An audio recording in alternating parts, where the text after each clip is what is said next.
of first responders with us. If I can remind everyone, please silence their phones and phone devices otherwise. Tonight, the city manager is not here. We do have Mark Regatine, who is the assistant city manager, sitting in for Sharon. And I'm sure we're in very capable hands. Today, we do not have anybody to give an indication, so we're on our own as far as that goes. So let's take a moment of silence and just close our eyes for a moment, center ourselves, and be our own indicators.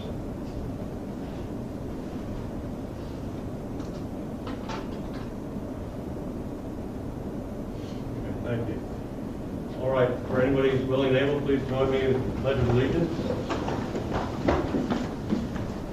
I pledge allegiance to the flag of the United States of America and to the republic for which it stands, one nation, under God, indivisible, with liberty and justice for all.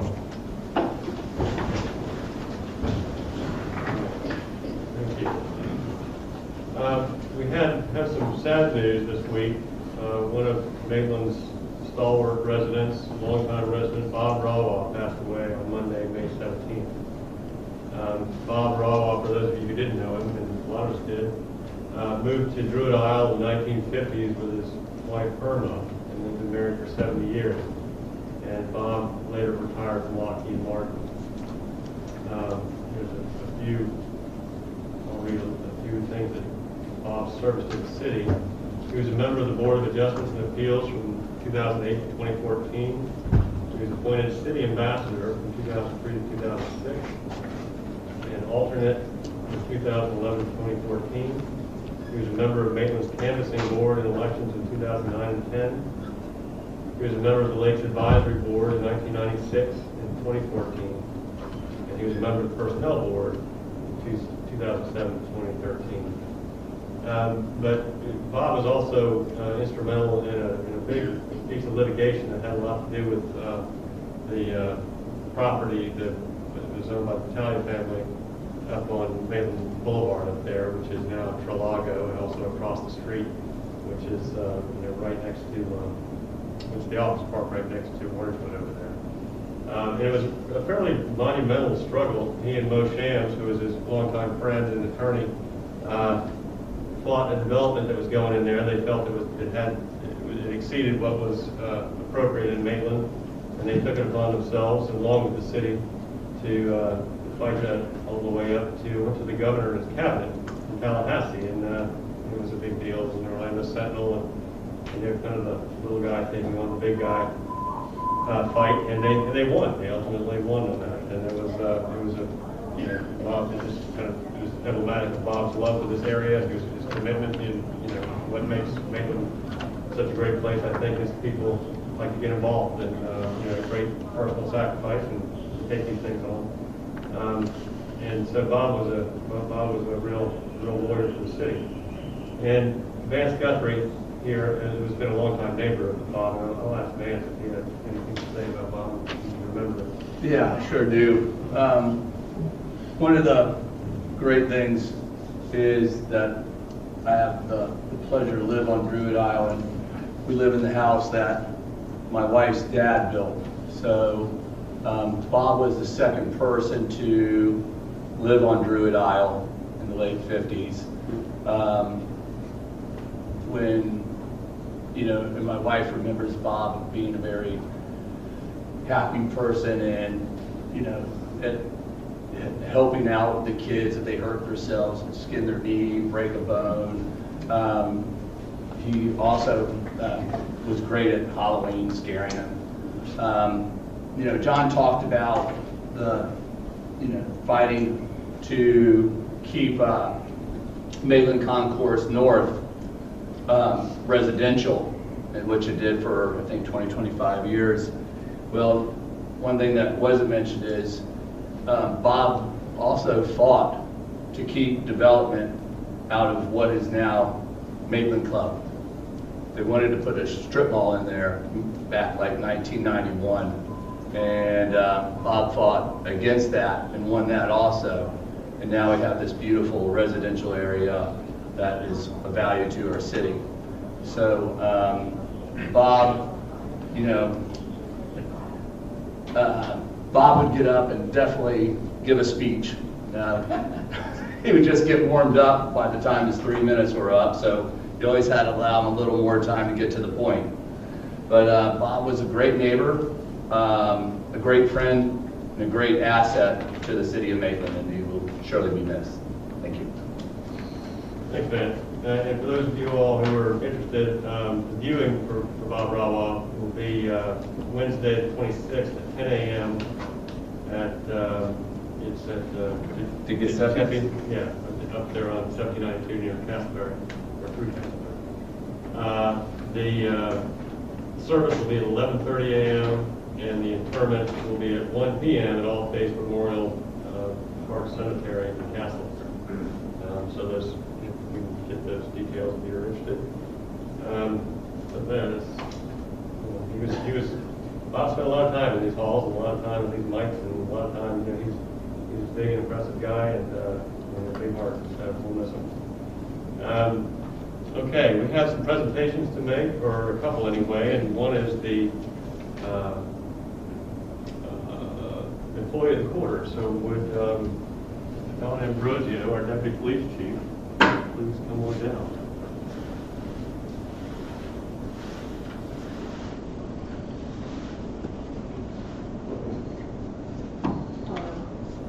This is my daughter. Hello. Nice to see you. I'm going to say a few words about Dawn so we can know her a little better. Dawn's been with us a while and an exemplary employee. She is our deputy chief of police. She began her career with the Maitland Police Department in 1997. And she was one of 3 female officers in a 25-person department. About twice that now. She's now second in command of a 53-person department, including 7 female officers. Dawn has assumed greater roles of responsibility within the agency as she ascended through the ranks, to include field training officer, master police officer, patrol sergeant, criminal investigations sergeant, special operations lieutenant, patrol lieutenant, captain, and ultimately in 2017 she was promoted to the deputy chief of police. Dawn graduated from the University of Central Florida with honors, as a graduate of the University of Louisville Command Officer School, and the Florida Department of Law Enforcement Executive Leadership Academy. Dawn set and achieved many personal and professional goals throughout her career. As a parent and as an administrator, Dawn's main focus and goal remains providing the tools and opportunities for others to succeed. Whether it's helping with homework, practicing for baseball, or succession planning for those under her command, Dawn's resolve, work ethic, and commitment to those she serves is unparalleled. So I will read this plaque out and present it to you. The City of Maitland Employee of the Quarter Certificate of Recognition. This certificate is awarded to Dawn M. D'Ambrosio, Deputy Police Chief of the Police Department, for her extraordinary service and dedication to the citizens of the City of Maitland for the quarter ended March 31, 2021. Thank you very much. Do you have any words to say? You're the star.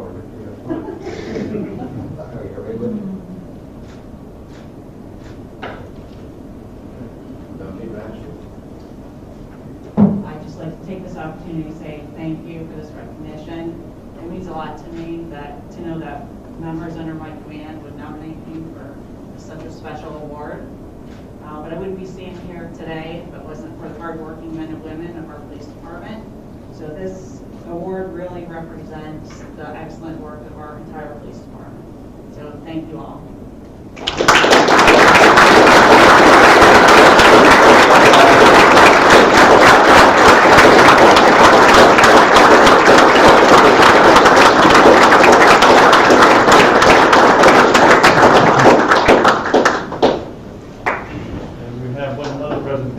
Chief Will Watson come up. I believe you have something for that as well.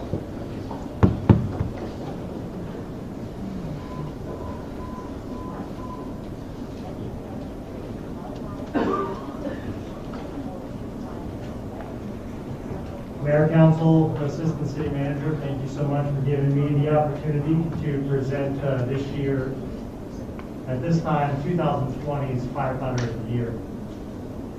Lieutenant Dustin Moore, would you please come up here?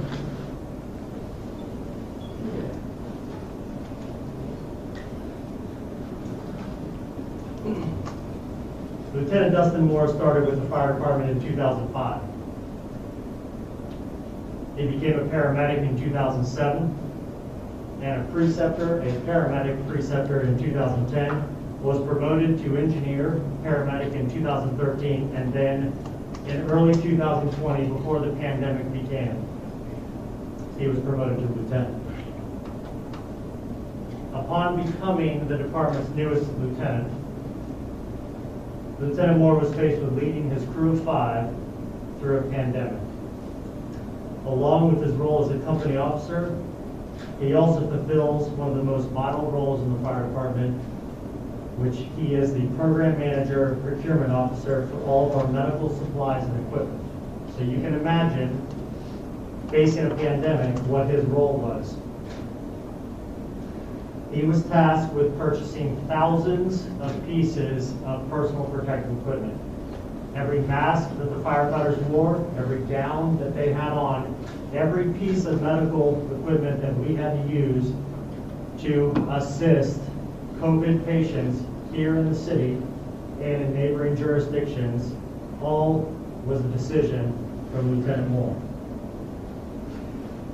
This was no small feat, because as we all know, personal protective equipment and medical supplies during a pandemic were in short supply. So he had to become very creative in finding ways to make sure that these men and women standing behind you here in this room had the supplies they needed. If that wasn't enough, Lieutenant Moore also led a committee to design and build 2 state-of-the-art rescue trucks that we took delivery last year in the midst of the pandemic and placed in service in December. And we're not done yet. Along with these accomplishments, Lieutenant Moore is also a CPR instructor for the city, a department trainer for the firefighting emergency rope bailout system called DEUS. He's an active shooter rescue trainer. He coordinates the preventative maintenance of our cardiac EKG monitors, our stretchers that take patients to the hospital, and our Lucas devices, which are CPR machines that do mechanical chest compressions. He is trained in mental stress first aid and is a part of the department's peer support team. He is also a member of the Honor Guard, is our union president for Local 3590, and was recently elected to serve on the Firefighter and Police Pension Board. It's a lot to say about one individual. As you can see, Lieutenant Moore is well deserving of this award, the 2020 Firefighter of the Year Award. So, Lieutenant Moore, I want you to personally know that my job as a chief of the department is made easy because of your dedication that you put forth in this job every day. Ladies and gentlemen, I'd like to introduce your 2020 Firefighter of the Year.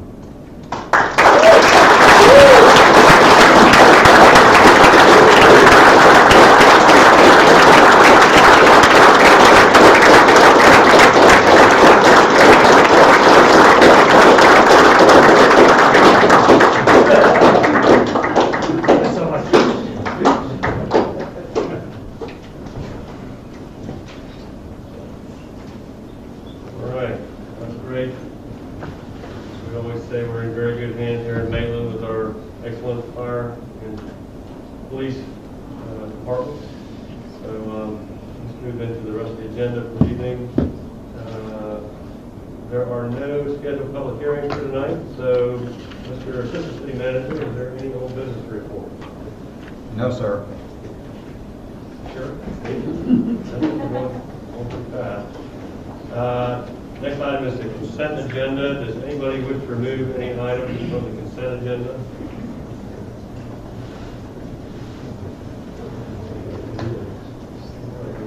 Does anybody from the public have any comments on consent items number 2 through 6 on the consent agenda?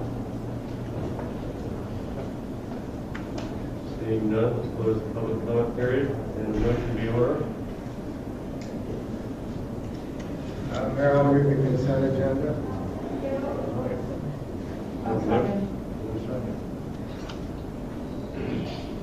Walter, can you call the roll? Aye. Councilmember Paul Harrison. Aye. Councilmember Thomas. Aye. Councilmember Webb. Aye. Mayor Lennox. Aye. Okay, so agenda is approved. We now move to the public period, which is a period for anybody in the audience wants to get up and say a word about any item that's not on the agenda tonight. We'll have another period later to get to those items. For anything that's not on the agenda, please come to the microphone and have at it. Dale McDonald, 108 Tangier Court, having at it. Bob Robb was a special man.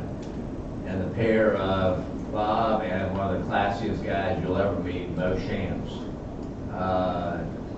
were consequential men in the history of the city of Maitland. And enough can't be said. Great guys. John and I have had the opportunity of knowing him for 20 years, you know, and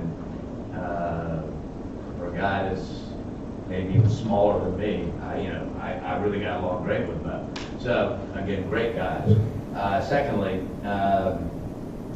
again, I'm gonna continue to try to cajole you folks to seeing the long-term infrastructure needs that we have here in the city. I'll address later the other questions as they come, but we have an obligation to those behind us to make better those things that have already been left to us where we've made it forward. It's not going to be cheap, it's not going to be easy, not sexy, it'll be dirty. Sewer lines and water lines and bringing standards in our neighborhoods up to the level of service that we have every reasonable right to expect is something that's important. Thanks again. Thank you, Dan. Anybody else have anything? All right, seeing none, let's close the public period. First decision of the evening is a Lake Advisory Board recommendation for lakefront clearing. Mr. Assistant City Manager, what did you say? Yes, over the last couple of months, the Lakes Advisory Board has been discussing raising lakefront property owners' awareness regarding our lakefront clearing ordinance. 2 meetings ago, they voted to send a letter out to all lakefront property owners, reminding them that we do have an ordinance that regulates lakefront clearing. So tonight, Amy Grand, the Vice Chairman of the LAB, is here to present what they would like to do. Okay. Good evening. Good evening. I don't know if you've seen a copy of the letter, but this version of this letter has gone out before back in 2018. So it's not a new issue, but it is a recurring issue. There are always new residents to the city, so it's a really good idea to educate, because that really is our first job, to educate the citizens. So I'm asking you to approve the request. Okay, thank you. Does anybody have any questions? No?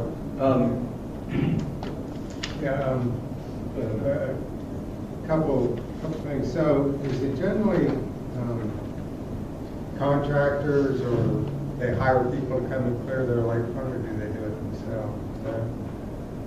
And I'm wondering if there's some enforcement action that can be taken against companies who come in and clear shorelines out that should know better. I don't know if this is a contractor issue or a homeowner issue, and they don't know any better. It's like when our fertilizer ordinance is largely aimed at the companies who come out and spread fertilizers and stuff. And so I don't know if there's something similar with the shoreline clearing, because it is an issue. Yeah, actually, it's a combination of the two. Sometimes it's the individual property owners, other times they hire contractors to come out, but ultimately, from an enforcement standpoint, it's the property owner's responsibility to know what the rules are. So if they're hiring someone to do that, and they violate the rules, that would end up in code enforcement process. Ultimately, the way it works realistically, though, is the code enforcement works with our lake staff to fix the problem. If there's clearing that goes on without a permit, we go out there to try to require them to restore it. If they don't restore it, then it ends up in the code enforcement process. How do we catch them? Usually neighbors help out. There you go. So Amy, are you done, Mike? I'm sorry. Yeah, go ahead. I can be, I don't know if you need me. Yeah, I got a question. I think, and just to add on to what Mike says, a lot of these companies come out and they sell as lake weeds. Get rid of your lake weeds, get rid of your lake weeds. I know personally, I like to see some verbiage in whatever mailer you all do, clarifying that these are plants.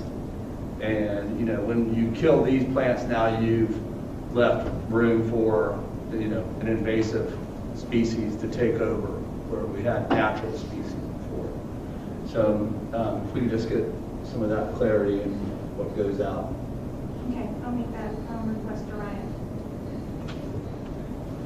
So, I just, on my way here, there was a brand new area, and I lived to get that, on Lake Sibilia, right around, I think about the 300, 310 area, and somebody just went in there 2 days ago, or 3 days ago. I don't know, somewhere around go down into the road to the right, and somebody just ripped out all the lake weeds there. So, there and I go. I just said lake weeds, lake plants. So, I mean, it's being done, and the bad thing about it is that, and I mean, I don't have to tell you guys, is that you have everybody going, you know what, that looks like a nice white sand beach in the Bahamas. I think I want that too. And then everybody else starts doing it, and next thing you know, all the vegetation's pulled out from around the lake. So. If you guys want to deputize me when I'm out there on my paddleboard, I can. But anyway, I'll just go ahead and mail this out.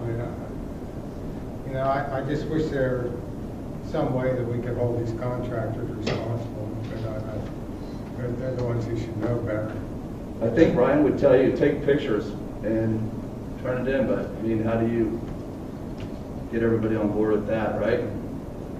In the same vein as for educating along with the letter, is there a way that we can also send out maybe pictures or descriptions of the types of plants that would be encouraged? Because I know as a homeowner, if I'm being told, hey, make sure you're not doing this, but I'm not getting any guidance on what I should be doing, I can't even talk to the contractor coming to my house to say, actually, I have a list of plants we're supposed to have in here. Do I have those? And is that something maybe we could encourage to send out as well? Yeah, and we have talked about that with the previous lake supervisor. There was going to be a garden that had the native plants and the name of it, and we were going to do that. That was a previous staff member, so I'll bring that up again. But that's a great idea. So one of the sad things is that one of the best plants is lily pads. Mm-hmm. It absorbs more nutrients than most of those plants out there. It provides shade for the water to keep it cool. It provides, a place for fish and frogs and everything else, and that's the one everybody goes and sprays to get rid of. And it's one of the most helpful. That's where all the bass are. It's where all the bass are. Exactly. But it's also, I think, once the residents recognize there's two of the best types of veg to take up excess nutrients and pollutants are cattails and bulrush. I think if the residents understood that they're actually providing a service, they maybe wouldn't remove them. They are really helpful. Yeah, it would probably be, more impactful if you did include just a one-page, picture of, the bulrushes and the lily pads or whatever, the beneficial plants that could go out with it and make it a little more visually appealing. People might kind of connect with it more. But I think it's a good idea generally to kind of do these every couple of years, just to, say people kind of move, people forget, and but to have a kind of periodic reminder of what's going on, and keep people in the loop of what's going on. It might, if they otherwise don't hear about it, it just falls away, and then they clear white beach. So look for it. Anybody else? Mike, do you have any comments? No. I mean, I agree with the comment that trying to get contractors who are doing this, who really should know the rules, but it's hard to do.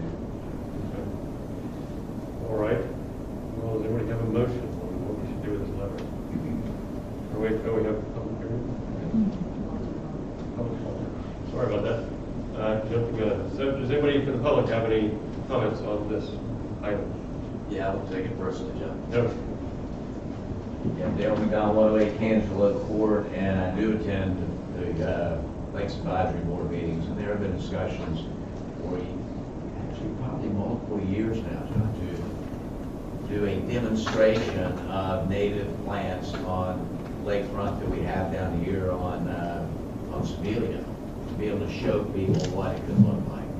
Now, we all know, every one of us up here knows that some of the most egregious violators of our code are not new property owners.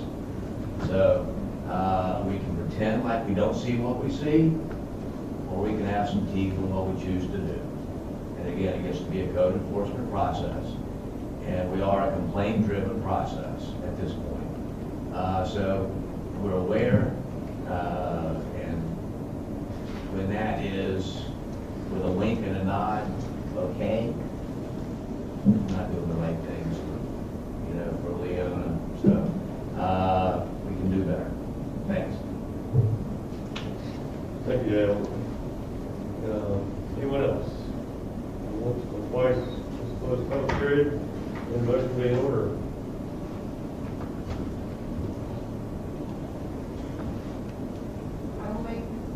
I'll make the motion to approve LAB's request to send a letter to Lakeshore property owners providing information on shoreline alterations. Since there are a couple of comments that we made here tonight, the fact that it says a letter, I guess we're just going to leave it broad to let LAB make the changes as necessary. Go ahead. I'll second that, but I just want to follow up on the contractor issue. That's something we're not allowed to do, or something we don't do? I guess the issue would be, if you saw somebody out there in the lake pulling up vegetation over the 50%, whoever's doing it is, look, do you have an idea about that? I mean, I know, on the one hand, it's the person who's hired them, but it's also the person who's actually doing it. I wish I had. I wish I had some creative suggestions, but this is one where the contractor has liability and the homeowner has liability if they overdo or do things they're not supposed to. But I don't know how you prevent it out of the box. Okay, in that case, I Probably second. remember this. Yes, we have one more comment, yeah? In the, I'm sorry, did you go to public hearing? Yes, I did. But with two head bobs, we can open it back up. Head bob. There we go. Yeah, here it is, open. I can confirm for Orange County, we can only go after the legal property owner. And then if they have to take action against the contractor, then they do that, but we can only go after the legal property Okay. owner. Okay. I guess that's where the pain starts. Thank you. All right. Reclose the public hearing. And there's a motion and a second. Mike, are you satisfied with that? Maria, would you call the roll? Councilmember Paul Harrison, Aye. Councilmember Thomas, Aye. Councilmember Wild, Aye. Councilmember Duffy, Aye. Mayor Lyons. Aye. All right. The next item is the Northeast Neighborhood Speed and Cut-Through Traffic Analysis. Mr. Regan, would you like to introduce that item? Yeah, just briefly, as you all know, almost 2 years ago, we began undertaking this study, but due to COVID, especially the initial effects of COVID and the fact that no one was on the streets, wasn't practical to get accurate traffic counts, especially around the schools. So the study was delayed slightly, but we have persevered and soldiered through to complete the study. And so I'd like to turn it over to Kim Tracy, our Public Works Director, to present the results of the study. Good evening. I'm going to give just a brief overview of the report. We also have Dan Pressler here from Neil Schaefer, our consultant, who's going to give a part of the presentation.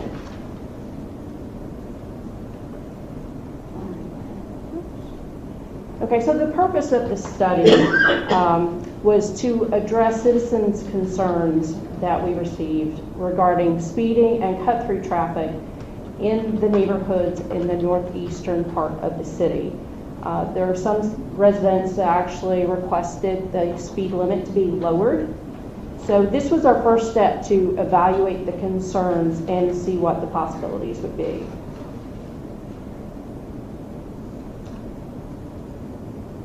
So we have a continuing engineering contract with Neil Schaefer. We asked them to propose an analysis of the area, and the study area that we identified was east of Lake Minnehaha, north of Horatio Avenue, west of Temple Trail, and south of the Seminole County line, all within Maitland city boundaries. As we started to look at speed first, we had to look at the rules and regulations that cover what we can and can't do with regard to speed. The maximum speed per Florida statute in business or residential districts is 30 miles per hour. Although within their jurisdiction, a municipality can set the speed limit to 20 or 25 miles per hour on local streets after they've done an investigation that deems it to be reasonable and it's in conformity with the FDOT criteria. The Florida Administrative Code sets the criteria that we have to follow. So we have to follow the manual on uniform traffic control devices, MUTCD, and then the manual on speed zoning for highways, roads, and streets in Florida.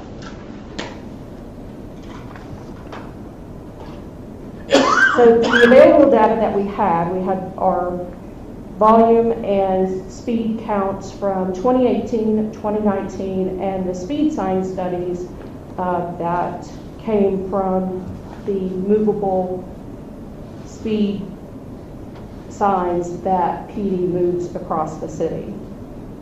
We did start this around in fall of 2020, and we do have other areas where we got some data as well that Dan will go over.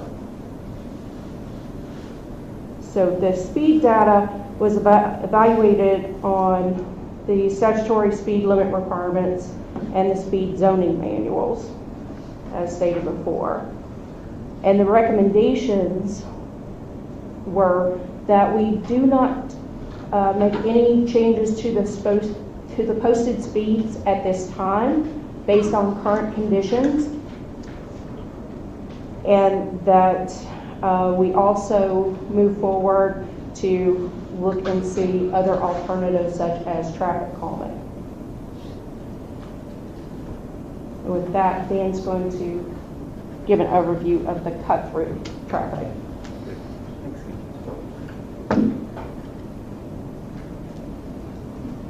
Thank you so much. In order to do the cut-through analysis for this project, we used a tool called Streetlight Data. In the old days, you'd have to stop cars and ask questions, hey, where'd you go? Where are you going? Where are you coming from? And those old days aren't really that long ago, not even 10 years ago. So the tools that have progressed pretty quickly. So these Streetlight Data is one of the big data providers that you hear about in the app world. They basically use information collected from cell phones, navigation systems, fleet, like UPS and FedEx have subscribed to these kind of services as well. And then the big data companies like Streetlight, they analyze the data collected and determine the travel characteristics of the trips throughout the network. So the items that we're interested in are where trips are coming from and going to. And so when we're looking at them at a single point, let's see if I can point to a point up here. Oh yeah, there's a mouse. Thank you so much. And I'm going to aim. Well, let's go the other way. There we go. Right there. Yeah.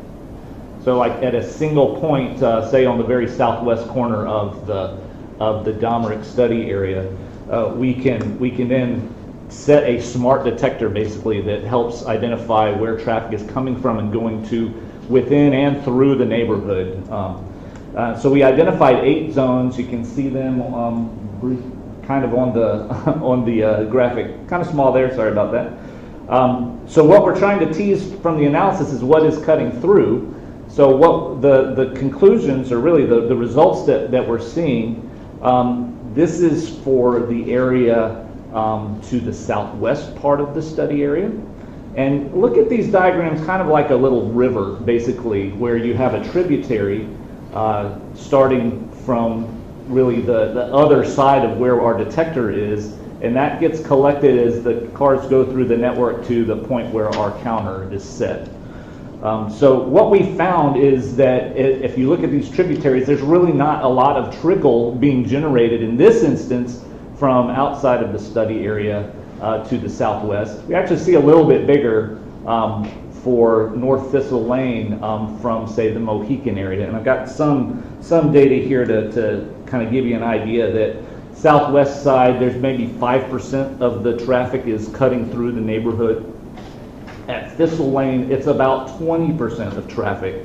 And that's over roughly about 900 vehicles a day on that. So to give you a perspective. So on that southwest side, 5% of 900, about 4550, right? And then about almost 1,000 vehicles a day using North Thistle. And that kind of makes sense if you think about it with the destinations that are taking place in that area. Let me go to the next slide. This now is looking at the areas on the southeast side. And so we've got similar kind of tributary here going on. But on the southeast, we see a little bit different. We see about 25% of 1,200 vehicles on Temple Trail. But we start seeing a big thing on the southeast side, where it's about 55% of traffic is cutting through the neighborhood to get toward using Tuscarora Trail, that area, to get toward Cimarron Boulevard and all the destinations outside of this area. And so that the sources of those cut-throughs are primarily the areas in southern Seminole County, just north of the study area here.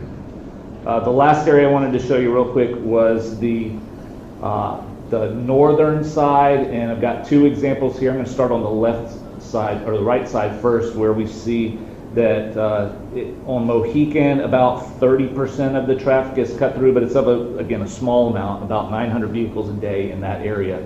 And then on the other side, really, it just shows exactly what's happening the other way now. This is the Kewanee Trail side, and we have about 85% of the traffic of nearly 1,400 vehicles. So that's a fair amount, using that street to get through, using Kewanee to get through. But again, there's not very many travel options for the neighbors to your north to get to destinations toward the southeast. And so that's not a very surprising kind of result that we're seeing. So to summarize for the cut-through traffic, we don't see a need to do any kind of restrictive actions to divert traffic away from the neighborhood. We do think you should monitor, though, because it's not in your count program right now. We think you should add a count station in the vicinity of Kewanee Trail at Saginaw and Tuscarora at Thunder, because those areas, the volumes are a little bit different, it looks like, than what we're used to seeing with some of the other areas. So that really summarizes our cut-through analysis, and I'll turn it back over to you. Thank you. Pardon. So a summary of the recommendations from the report is that we should not be making any changes to the posted speed limit at this time, continue the annual traffic count program, and then add the traffic stations as Dan just talked about. The speed should continue to be monitored as a part of our annual traffic count program, and that the city should perform an outreach to determine the extent of support for a traffic calming program in an effort to understand the scope of the problem as perceived by the community. So we did take this report to the Transportation Advisory Board, and they voted to recommend that City Council accept the study. They also wanted to forward the study along with a letter from Board Member Ian Lockwood to the City Council. So I've put the summary recommendations from Mr. Lockwood as part of this presentation. He says that the draft report was correct with respect to compliance with the laws in the 85th percentile. He also said that we should recognize that a speed problem and a speeding problem are different problems. That the speed problem is real within the neighborhood, and that we shouldn't use the 85th percentile practices to invalidate concerns about the speed. We should consider a program to add traffic calming measures annually within that neighborhood, and he would discourage the application of any route modification measures to address the cut-through traffic.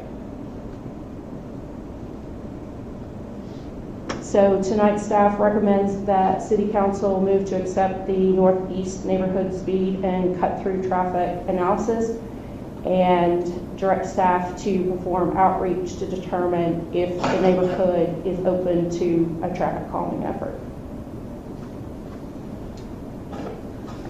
Okay, thank you. Does anybody have any questions of Ms. Tracy? Just real quickly, so people are going up Tuscarora and then heading down Kewanee to 436. Is that pretty much what we're looking at? So where are they getting to Tuscarora from? So are they instead of just going 436 straight, they're coming over, heading over? Oh, Howell Branch. Howell Branch? Yeah. And then they take a left on Tuscarora and a right on Kewanee? Yep, that's exactly it. It's Lake Howell, but aren't... Oh, thank you. Yeah, and that's faster than just taking Lake Howell? It may be faster for a small subset of people, because that is a huge movement that's going to Cimarron in general. So for some of those, maybe in the very southern reaches of the area that's adjoining to the Domrick area. So in the world of traffic engineering, can you make calming so calm that people decide to take a different route? You can, yeah, absolutely. So if we really calm it, that might deter them and keep them on Howell. It could do that, and that's part of the outreach that I think the city needs to do, is to make sure that the kind of calming that would deter, it would also not create such a problem for the people who live there and have to go through that no matter what. So it's really kind of, it's a balancing act, and there's...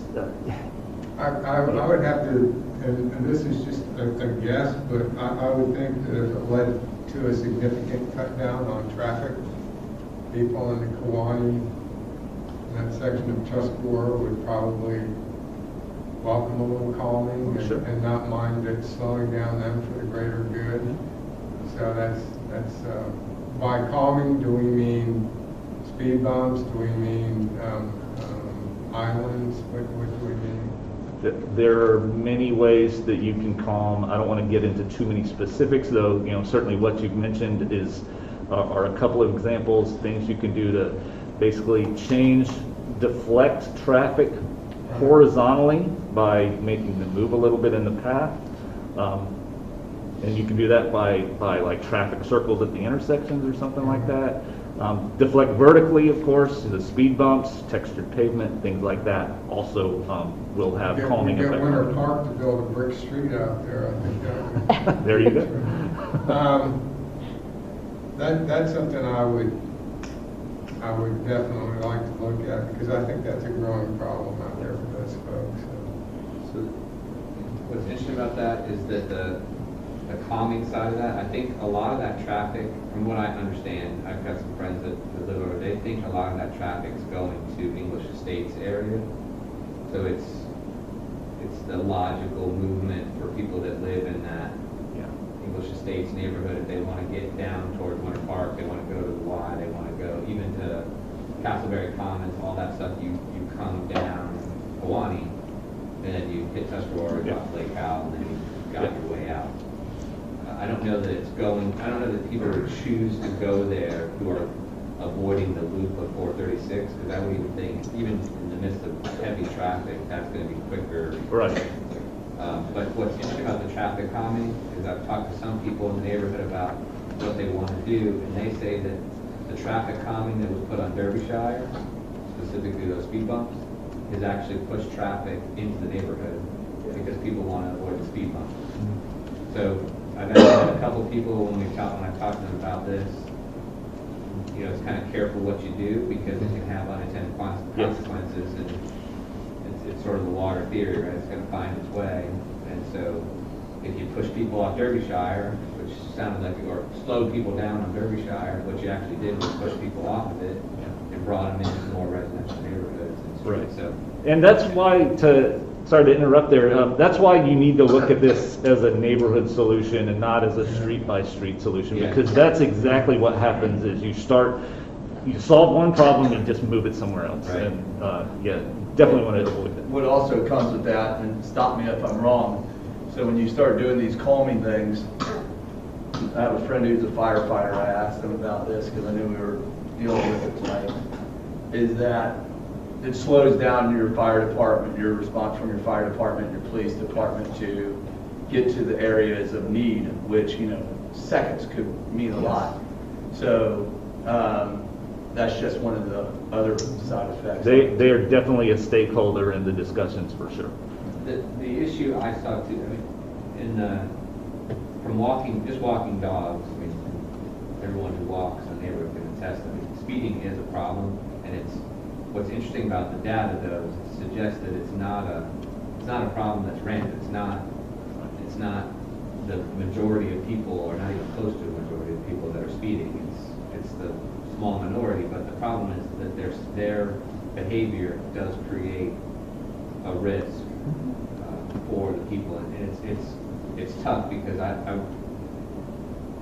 mean, I walk towards where I've seen John on the street, and a lot of times I got to jump into somebody's yard because someone's going around a turn too fast, or someone is not looking or not paying attention. They don't stop at a stop sign. So it only takes that one bad actor to create an unsafe situation. So it's a tough one to deal with because there is a problem. Is it widespread? Probably by the data it says no. But if there are unsafe situations out there, some of it is that in this specific area you saw there's not a ton of sidewalks, and so there's a lot of people walking on the street. There's a lot of people who park on the street. There's a lot of commercial vehicles that park on the street, creating a lot of blind spots for people. People are behind cars. So I think that the issues are real. I think the complaints are legitimate, and I understand the concerns for safety because there's a lot of kids in this neighborhood. There's a lot of movement to and from school. I just think that we've got to figure out the best way to tackle this, like you said, region-wide, city-wide, because it can have. I mean, I watch it all the time. There's construction vehicles on the street, so people go the other way, and it creates a ton of traffic and a safety concern over there. Mm-hmm. And the city does work on a utility section, so they close off a section of the street, so then traffic goes the other way, and it creates craziness on another side. So it's not easy, but it is something I think that from a calming perspective, it's what can we do to get people to be a little calm. I was actually out this morning going up to deliver 8th grade going away presents, and somebody pulled over, a police officer pulled somebody over for not stopping. And it was somebody I think I knew, so I was going to see what they were still all for all these traffic measures. But it's a real problem. It's a complicated one to tackle. It is. Kim, if you don't mind, I'd like to add too that we're very hesitant to simply say to reduce the speed limit to 20 miles an hour, mostly as an enforcement activity, because you're basically creating without a design, without things actively in the roadway that will help people to slow down to a target speed. If you're just dropping the speed limit, then you're creating something that while enforceable, you're creating a problem for the police department as well. And so that's, again, part of the holistic thing. We're not saying don't lower the speed limit. It's just, though it does come across in the report that way, and I acknowledge that, but it's got to be part of a larger program with a lot of people talking about it, and not just the simple kind of cut-through analysis type of cut-through and speed, quick and dirty thing. So we have a school zone report coming out at some point here soon? Yeah, actually, we've been designing in a separate task order. We've been designing an upgrade. I don't want to call it that.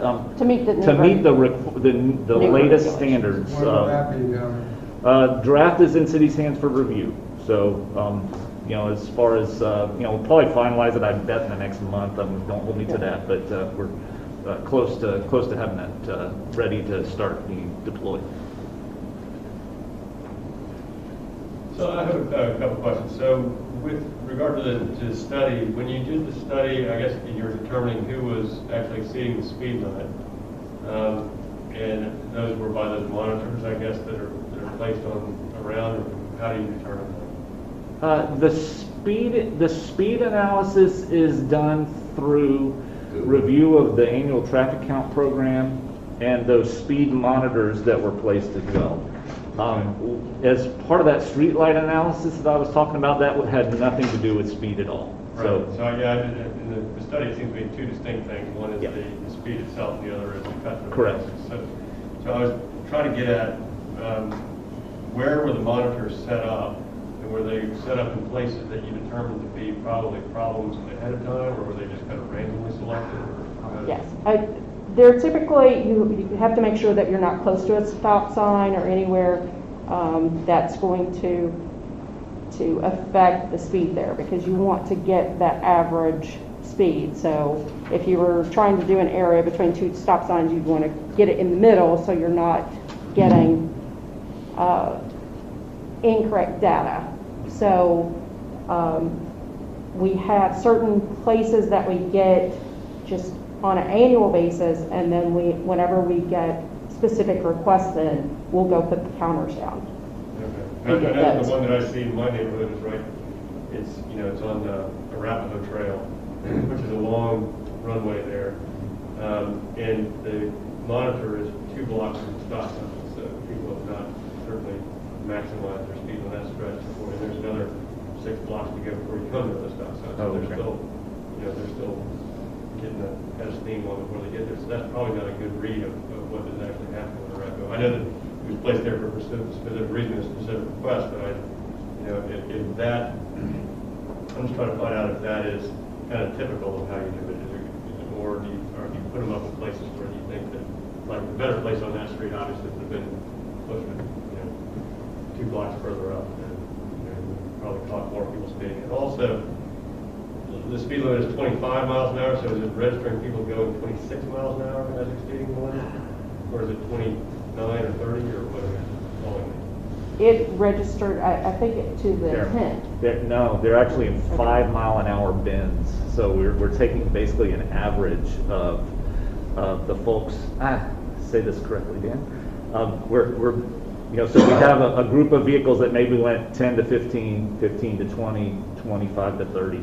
Right, and so we've got groups of those, and that's how we're getting these averages. So it could be possible that someone is going, 29 miles an hour, and they're at the high end of that bend, but we're really only registering them as 27 and a half. But also, conversely, someone might be going at 26 miles an hour, and we're registering them at 27 and a half too. So on average, that's kind of really what my question was. So if somebody on the Arapahoe, for instance, is 25 mile an hour limit, if you clock somebody, or if the solar-powered person clocks somebody at 26 miles an hour, they're part of the speeding pool, right? They are. Okay. Yeah. Thank you.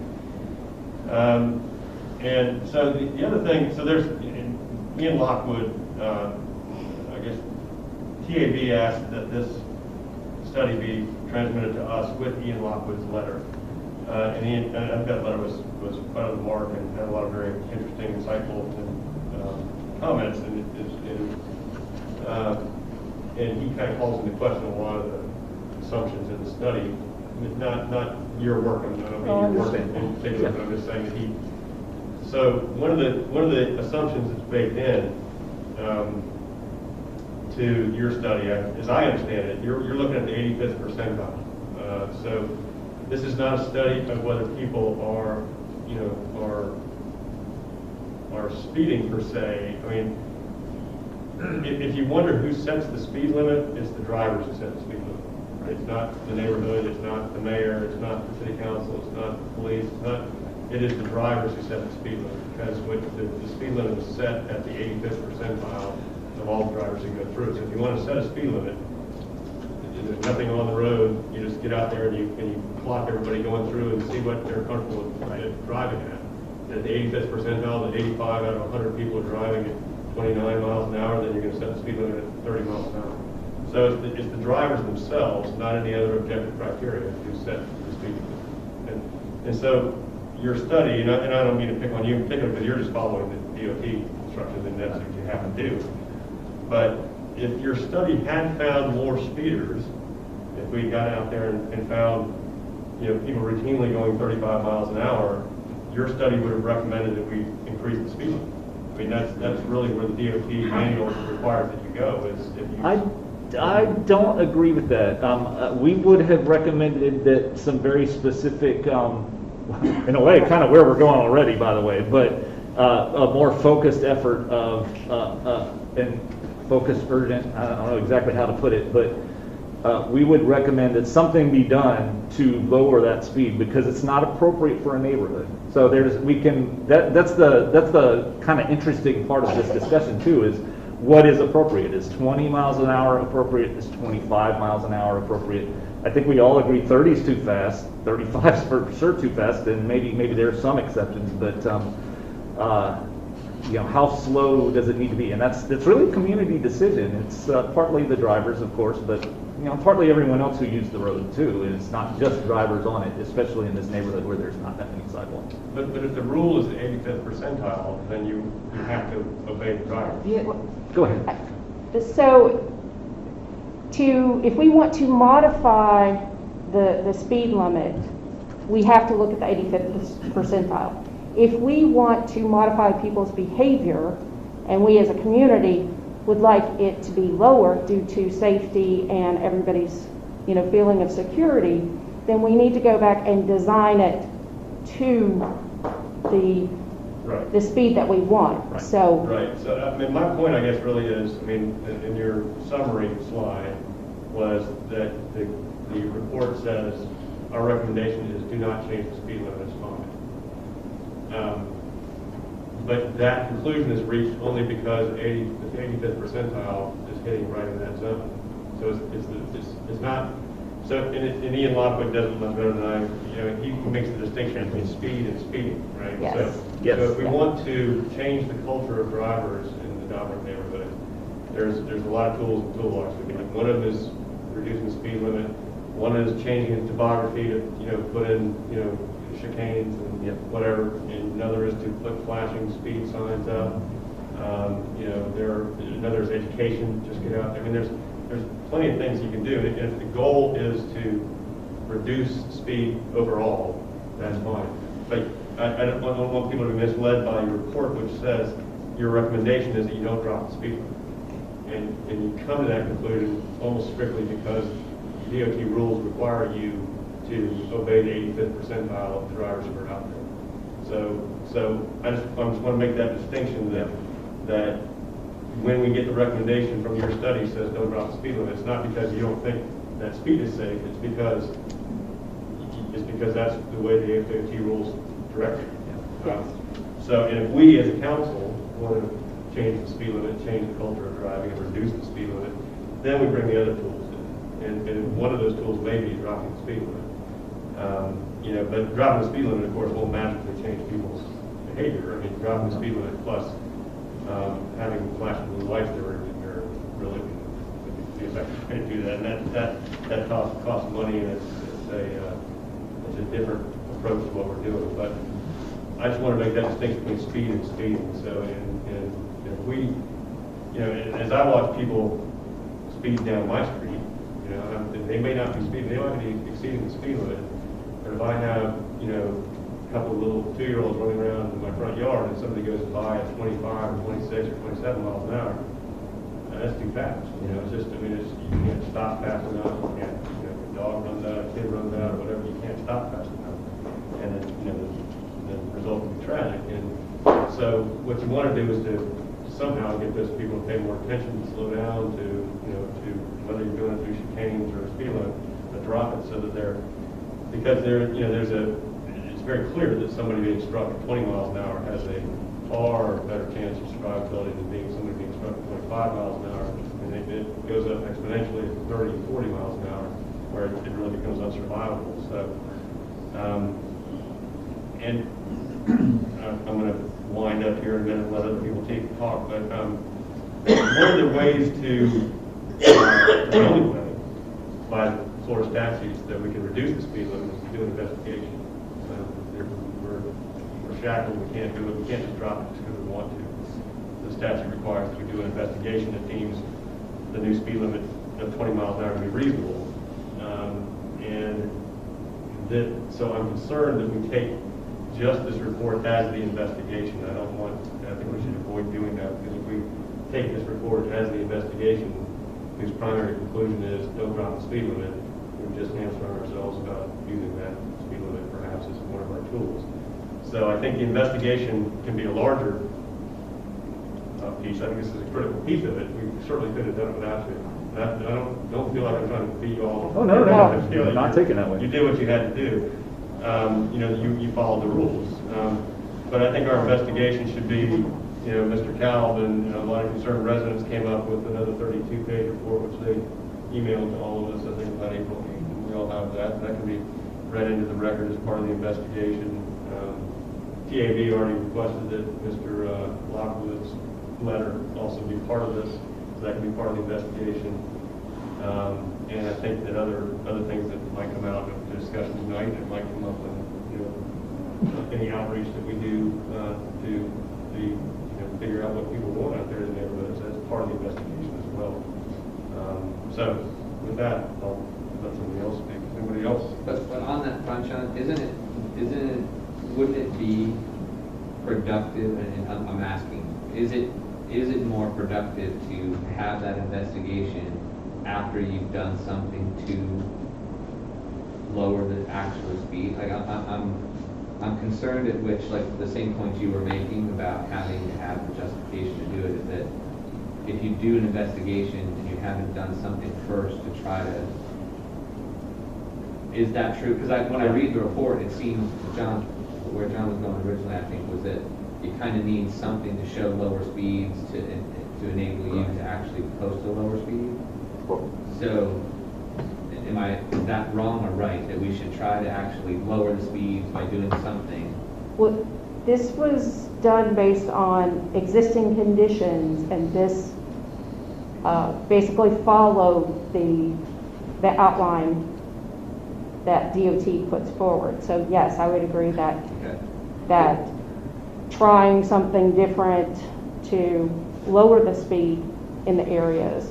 I mean, there's nothing wrong with saying, hey, we want it to be 20 here, let's design it based on 20. Because normally when you're designing roads, you know, it probably was designed for a 30-mile-per-hour roadway for, you know, residential.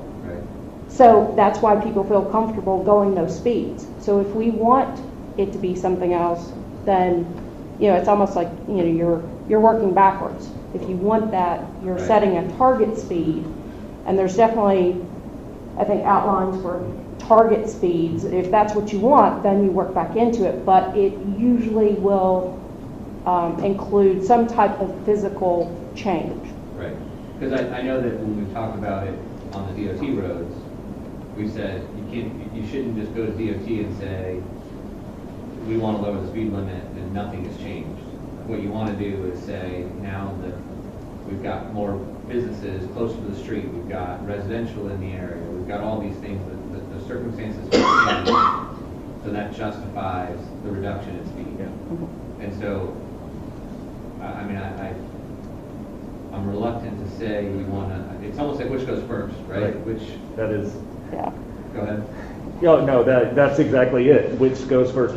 We decided in this study, well, let's work with existing conditions because we really did not have the basis for making any changes, or budget for that matter, for making any changes into, the field conditions to evaluate if it would work if we did something. So the next step that we think is logically, and I think that's with our recommendation, to really go ahead and engage the community and find out what seems to make sense, and do some design and maybe even some test deployments. I think might be reasonable to consider. And I think what's different here about, I've gone through other neighborhoods because we don't want to focus on one area of the city over the other, but what is different about this area is, one, the schools, and there is a lot of kids that ride their bikes, walk to schools, and two, is that we don't have the sidewalk network that a lot of other neighborhoods do that were built slightly after this area. So there are kind of reasons to say, let's look at some of these traffic issues and safety issues because it is a different set of ground facts that are in other neighborhoods. But I look at this thinking, I looked at your report, and if we want to ultimately provide a safer neighborhood, I kind of think we have to look at which of this do we tackle first to get to the ultimate end, which is a safer street, and what do you put in place first, and when do you go forward with the next step on this from either an investigation standpoint or whatever. So that would be my kind of thoughts for how you all guide us on that, knowing that where we want to end up from just a safety issue, because we all want a safer neighborhood, we want safer streets. How do we get there? So.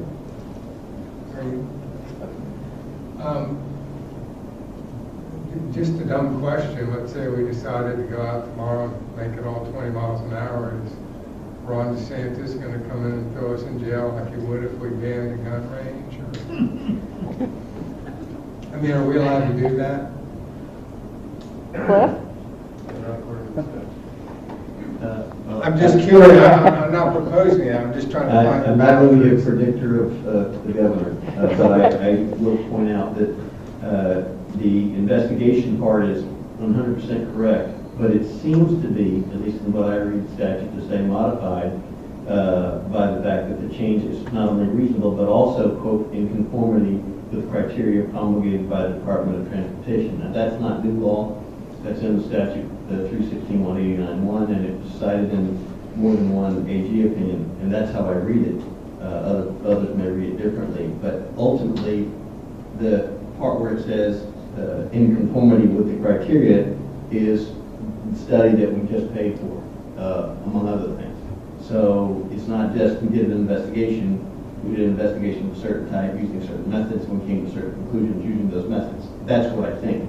So whether this would or wouldn't be an issue that causes some reaction, I've given up. I guess who would react if we, I mean, who would care? Well, it's an interesting thing because right now, and this is something that Ms. Tracy and I have discussed as well as Mr. Regington, and that is that you have the equal and opposite reaction right now. Understandably, you're hearing folks that think, hey, we got to get them to slow down. Put in a speed table, and you'll hear from the other people. A speed table, is like a long speed bump. Right. So I guess into the things Mr. Wild raised, we've got kids now on these electric scooters and electric skateboards, and all of which I firmly oppose because I think they should get some exercise. But you have that. The issue of not enough sidewalks. We're getting more and more golf carts out there. So these streets are becoming more and more about alternate methods of transportation instead of cars. And so when you go out there and you just measure 85th percentile and speeds and stuff, and you're not sitting there and going, well, there's 8 kids going down Mohican on their electric scooters to Maitland Middle, and should that be 25 miles an hour? And so there are things that separate this community from DOT criteria. And so I guess what I'm trying to find out is how much freedom do we have to operate? And if we, and I'm not saying this, but just to help me understand, if we just went out there tomorrow and said 20 miles an hour and we're going to study that, would anybody really care? I mean, would somebody come with some enforcement action? If I could, I think one of the questions might be answered, and I'll let our city attorney speak for the legal end of it, but I think what you're asking, Mike, is really as a kind of a nuts and bolts thing, if you just did what would happen. One of the Florida statutes at issue is Florida Statute Section 316.183 with respect to a residence district we're talking about. A municipality may set a maximum speed limit of 20 or 25 miles per hour on local streets and highways after an investigation determines that such a limit is reasonable. And there's another statute, a couple of sections down, which says almost the exact same thing. And then it has another sentence which also loops in, and if after the investigation determines such a change is reasonable and in conformity with criteria promulgated by DOT. So I think your question is, you have to do something, you have to show them an investigation. But you kind of laid out how they're predetermined to come up with. Yeah. But so how do we formulate Well, that's why I say the investigation, I would say the investigation doesn't have to include or doesn't have to be, the be-all, end-all is not DOT regulations. That's my legal reading. So we can formulate our own study with our own non-DOT criteria and we can give that a try, and I think that, you asked, well, who's going to come get us? And I don't know that it's the governor, but it might be the first smart guy who says, well, I'm going to fight my traffic ticket. Yeah. This is one of those things where you're having the age-old debate, and it's not the chicken or the egg, it's the permission or forgiveness. So would the study since the study that we would want to come up with 20 miles an hour would not conform to how the DOT does studies, do we come up with our own criteria, and is that permissible? Well, here's the interesting thing. Let's assume for the sake of discussion, because Lord knows he's a smart fellow, the mayor is correct that it's just an investigation, and without any criteria, we can kind of come up with our own ideas for what that should be. And if you assume that that is correct, certainly it would be very difficult to cross-examine to win a case if you were fighting the change in the speed limit to say, well, it says you were to do an investigation, explain what you did, and this is what I did. And that's why we came up with it, and there's no criterion. It's kind of loosey-goosey. It's only if this other statute that he mentions, which does include the criteria that it has to be in conformity with, applies. And that's where the legal debate is. And so from the city attorney's chair, I'm going to tell you the most conservative answer. Would somebody do it? I just don't know. I've given up trying to figure out what irritates people to sue. I would have never run the sidewalk, would have been a big deal, but I think staff will tell you it's a big deal. Well, let me, one more thing, and that's, in all your guys' studies of traffic, do people, if the speed limit says 25, they figure they can go 30, and if it says 20, they figure they can go 25? I mean, does speed limit actually regulate behavior? There's a little of that, but largely the experience we see on local streets is that if it's comfortable to drive at a certain speed, that's generally where people are going to end up. So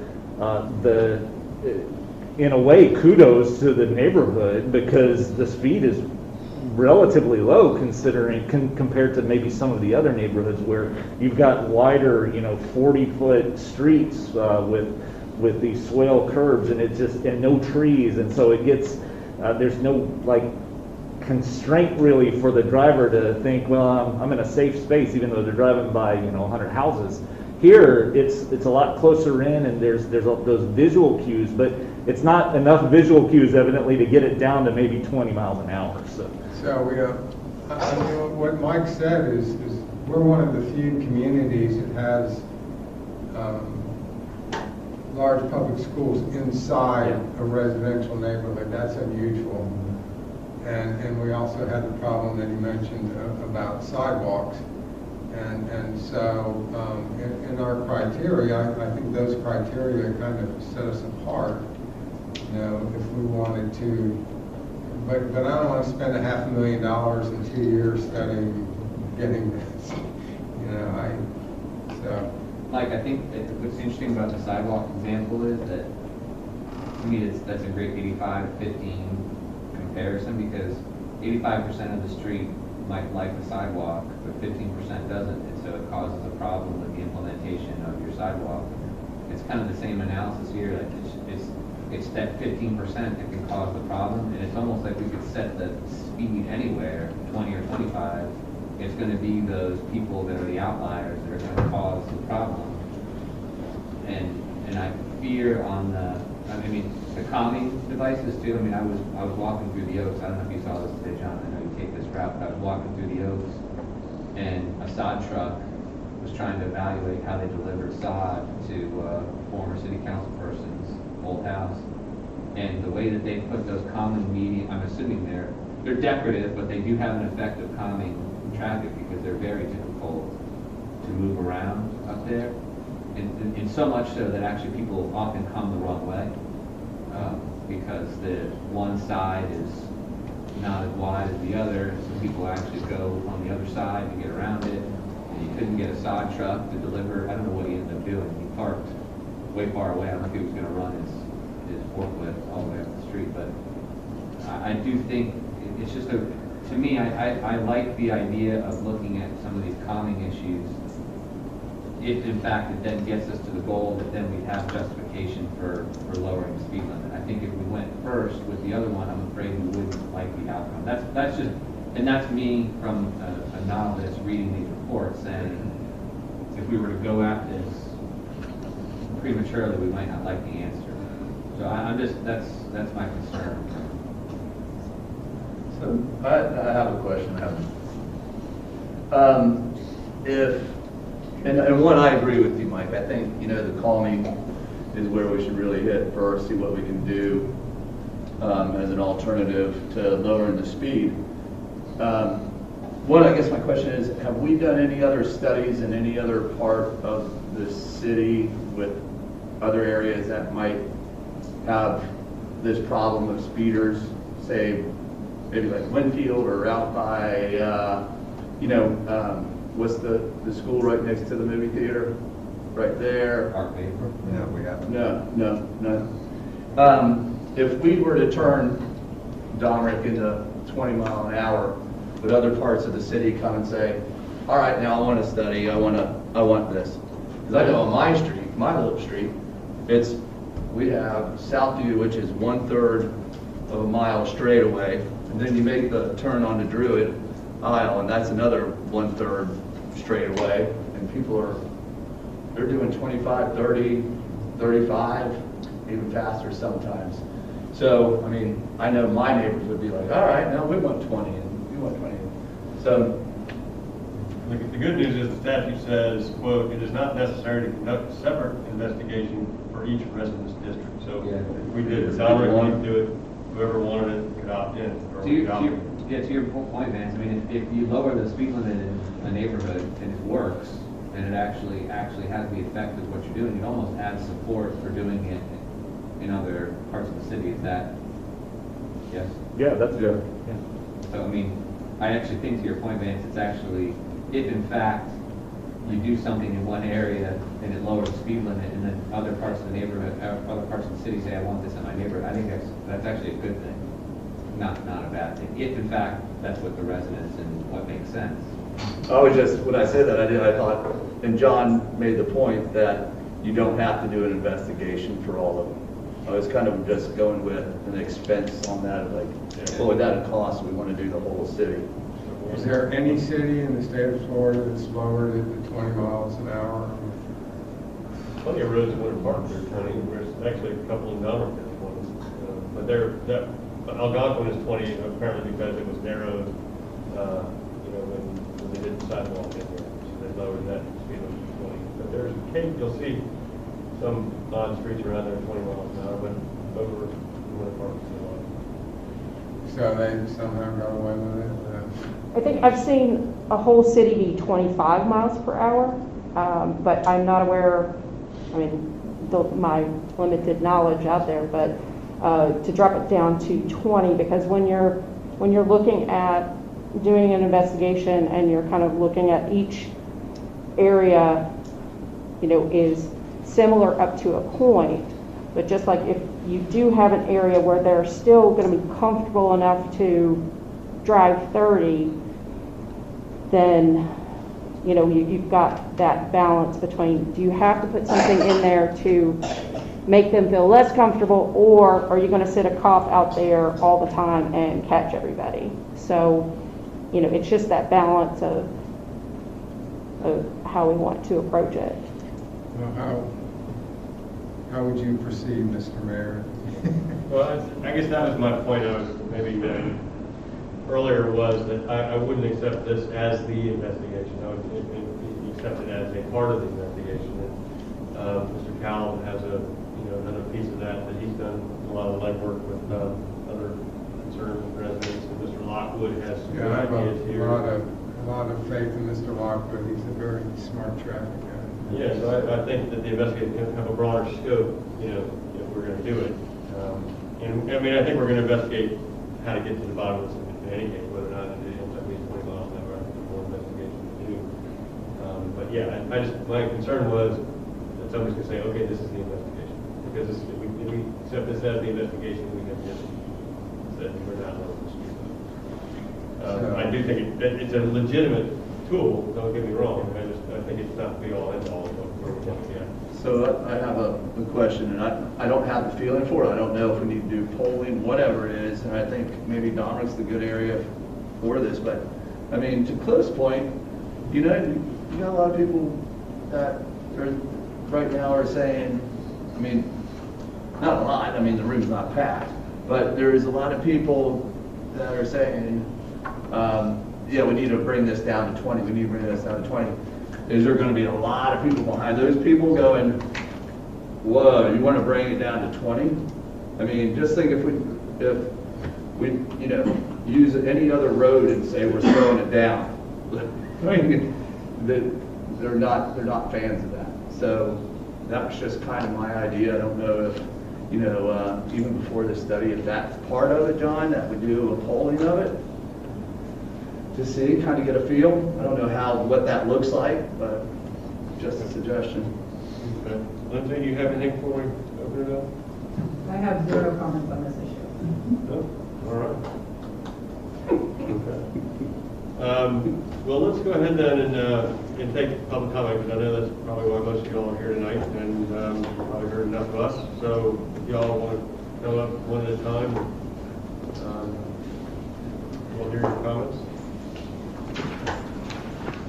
Hello, Ryan Talbot, 2090 Goldwater, and yeah, I guess I've gone through the traffic study and helped, you know, draft our rebuttal or report for it, and our sort of recommendations. And I guess first, I think, you know, speeding within that traffic study was recorded at 6 miles over the posted speed limit.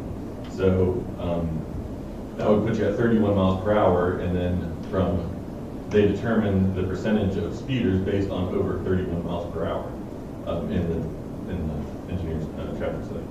Also, as was mentioned earlier, the 85th percentile metric is very self-prescriptive, meaning, you know, the traffic actually determines the speed limit. So you have cut-through traffic type people who are not so concerned with the well-being of the neighborhood, and then, you know, whether law enforcement is regularly there or not, you know, maybe adds or detracts from their level of comfort that they feel going that higher speed limit. So the higher the regular driver goes through, you know, that's what you should set speed limit at. So, and also it just seems that, well, I guess while a police officer was parked in front of my house monitoring a stop sign, who could only be described as an absolute go-getter, and, you know, no question of their professionalism whatsoever. I asked them, you know, what would it require for you to issue a speeding traffic ticket at the set speed limit of 25 miles an hour, and they said at 6 to 7 over. So we're talking 31 or 32 miles an hour before they'll ever write a traffic citation. And I asked again, what would it be if it were 20 miles an hour? And the answer was the same, 26 or 27. So I don't think, you know, I invite all of you to drive through that neighborhood at 26 to 27 miles an hour and say that that is not an absolute decent place to set the standard for when a traffic citation would be issued, versus 31 to 32. You know, that is, I mean, anyway. Also, I called the Florida Department of Transportation and spoke to Michael Sanders, who is the sort of rules and regulations guy.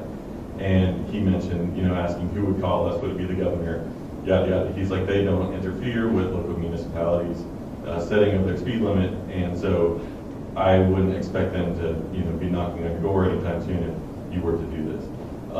And also, in sort of drafting this report, we reached out to all of the school district chair people. So we have support from all of them, including the Winter Park High School principal, who mentioned that his speed limit is 15 miles an hour. There's a speed limit of 15 miles an hour south of Horatio in the Oakley Street. And Karen Castrodeno was on the board also, so she let me know today that a middle schooler was struck from a vehicle rolling through a stop sign on their way to middle school, Maitland Middle School, just this morning. And paramedics responded and attended to that young student, and apparently he's okay, but we're talking as of today, a child was struck on the way to school, resulting in, you know, first responder type activity. So,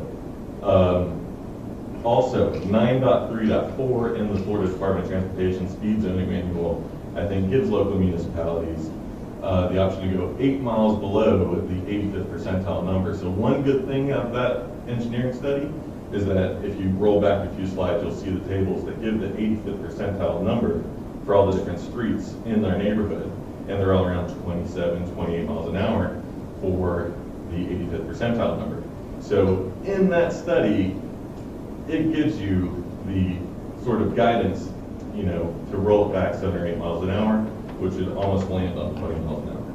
So thank you very much. Ron, can I ask you real quick before you sit down? So Yes. You're kind of the leader, or one of the leaders of the group. Right? Okay. How broad support do you think you have in the community for this? I mean, among your neighbors. It's so. When I bring it up, I ask everybody. They're like, a lot of it is very enthusiastic. Yes. If there's some hesitation, they'll say something like no speed bumps.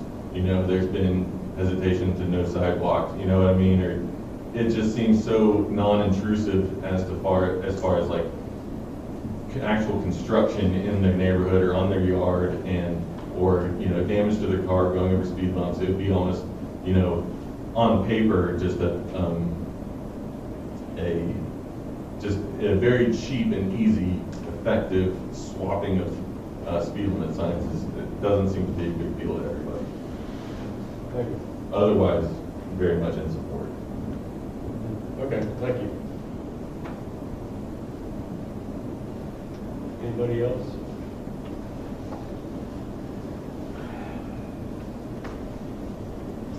Hi, so I'm Amanda Clantis. I'm at 2081 Mohican Trail.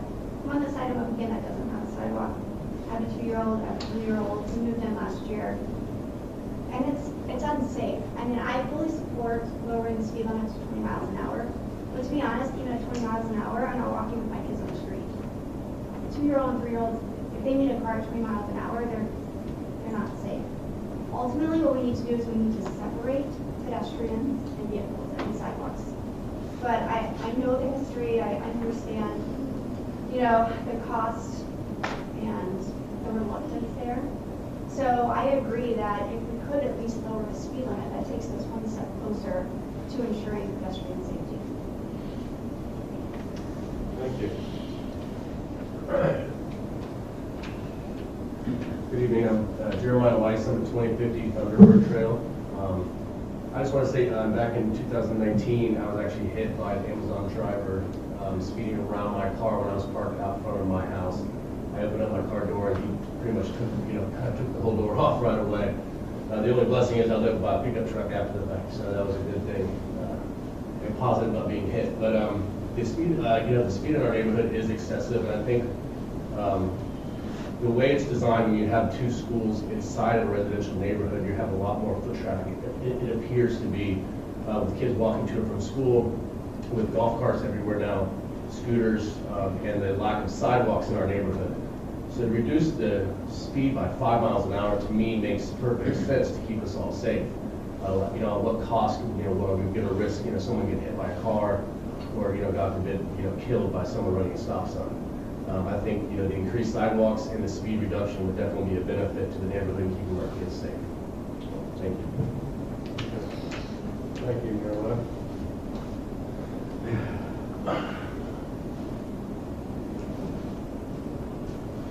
I'm Sean Willever. I live at 2090 Mohican. My family over there. Good job, girls, for staying quiet. I think it's already been said, but the point that I think is significantly different about the Domerick neighborhood, and I would be a fan of 20 miles per hour in all neighborhoods, but the transient nature of the traffic. I think, yes, we have schools. Yes, we have narrow streets, but we also have a tremendous amount of cut-through traffic. And so at 2090 Mohican, we see tons of people come off Derbyshire, cut through the neighborhood, down Thunderbird, trying to get over to Horatio ultimately. And I think that that is just something that's worth considering. In that, I think reducing the speed limit to 20 might just help to discourage some of that and make people at least think twice about how abruptly they drive through our community. Thank you, Sean. Anybody else? No.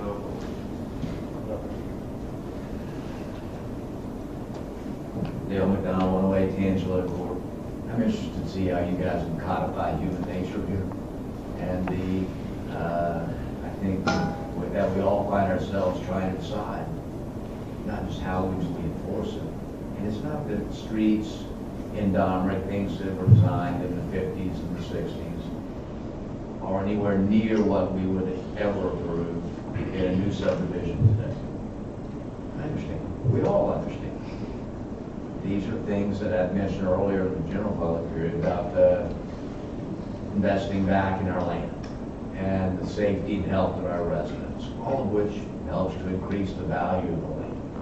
When it's safer, when it's easier, for kids to be able to play, for people to be able to walk to school, we've shirked that responsibility for many years.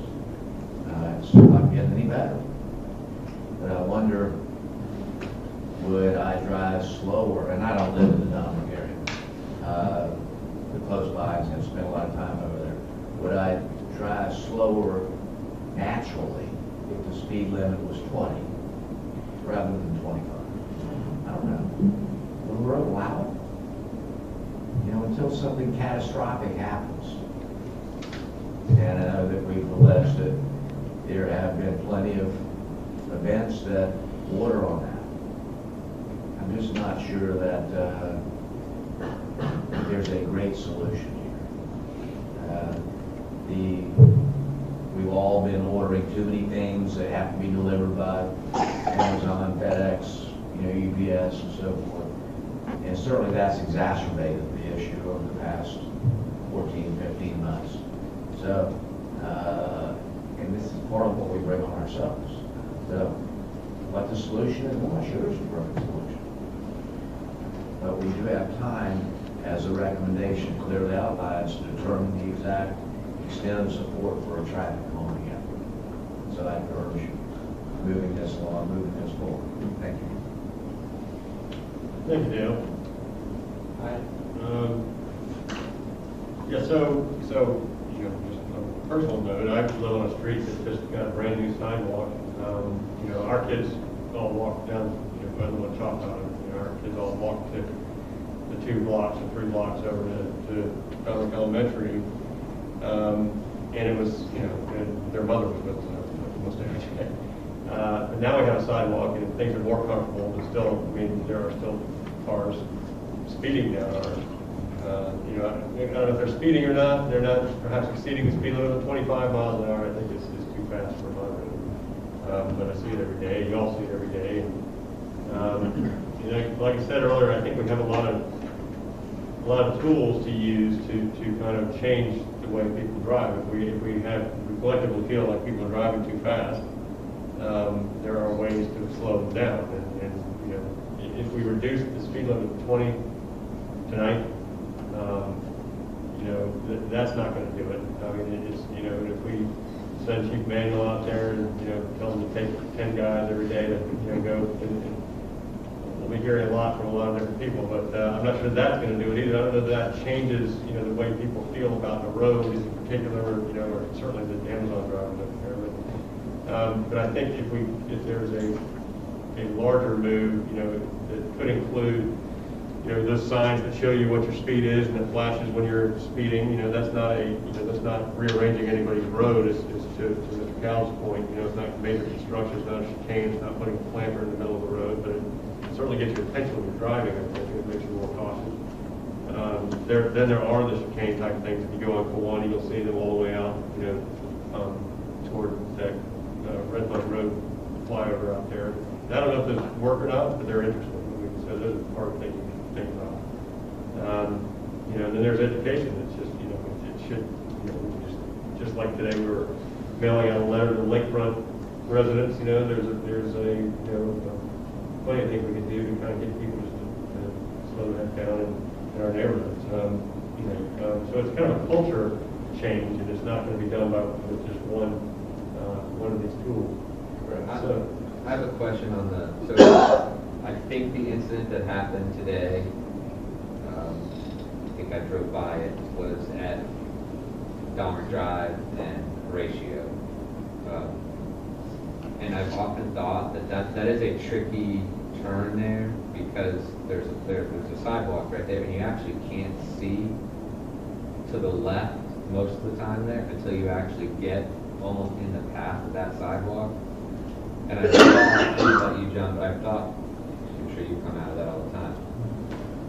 Does that, from the pedestrian and biking standpoint, should we alert, can we do something there, or should we do something there that stops the bikers from coming across that? Because I think I think that's I'm surprised it doesn't happen more often, to be honest, because you have to pull out into that path, and I always think as I'm making that turn, is somebody coming up on that path? I don't know if you all looked at that from a sidewalk perspective. I don't know who controls that, if that's DOT or what, or if that's a county road, Horatio County. But well, it's county, but we control the striping and signage. So we can take a look at that and see what options are available, because we still are limited to what's in the MEGCD. But it might just be a sight triangle problem, that if there's any way that we can clear that. Yeah, well, it might just be something to alert people coming across that intersection that you should proceed with caution coming across there, because it is a tough one to go, because there's lots of people who come across from the other side who make that awkward movement off of Adams there to get around. So it's not the easiest for pedestrians or motorists to kind of navigate that. So we can take a look at that. yeah. But I don't know if that is or is not, but I did see something that looked like that on my way out. Well, I have a question for you, Tim. The recommended motion is that direct staff to perform outreach to determine the extent of support for traffic calming effort. What is that in particular? What do you all think if we were to pass such a thing? What would you all go do?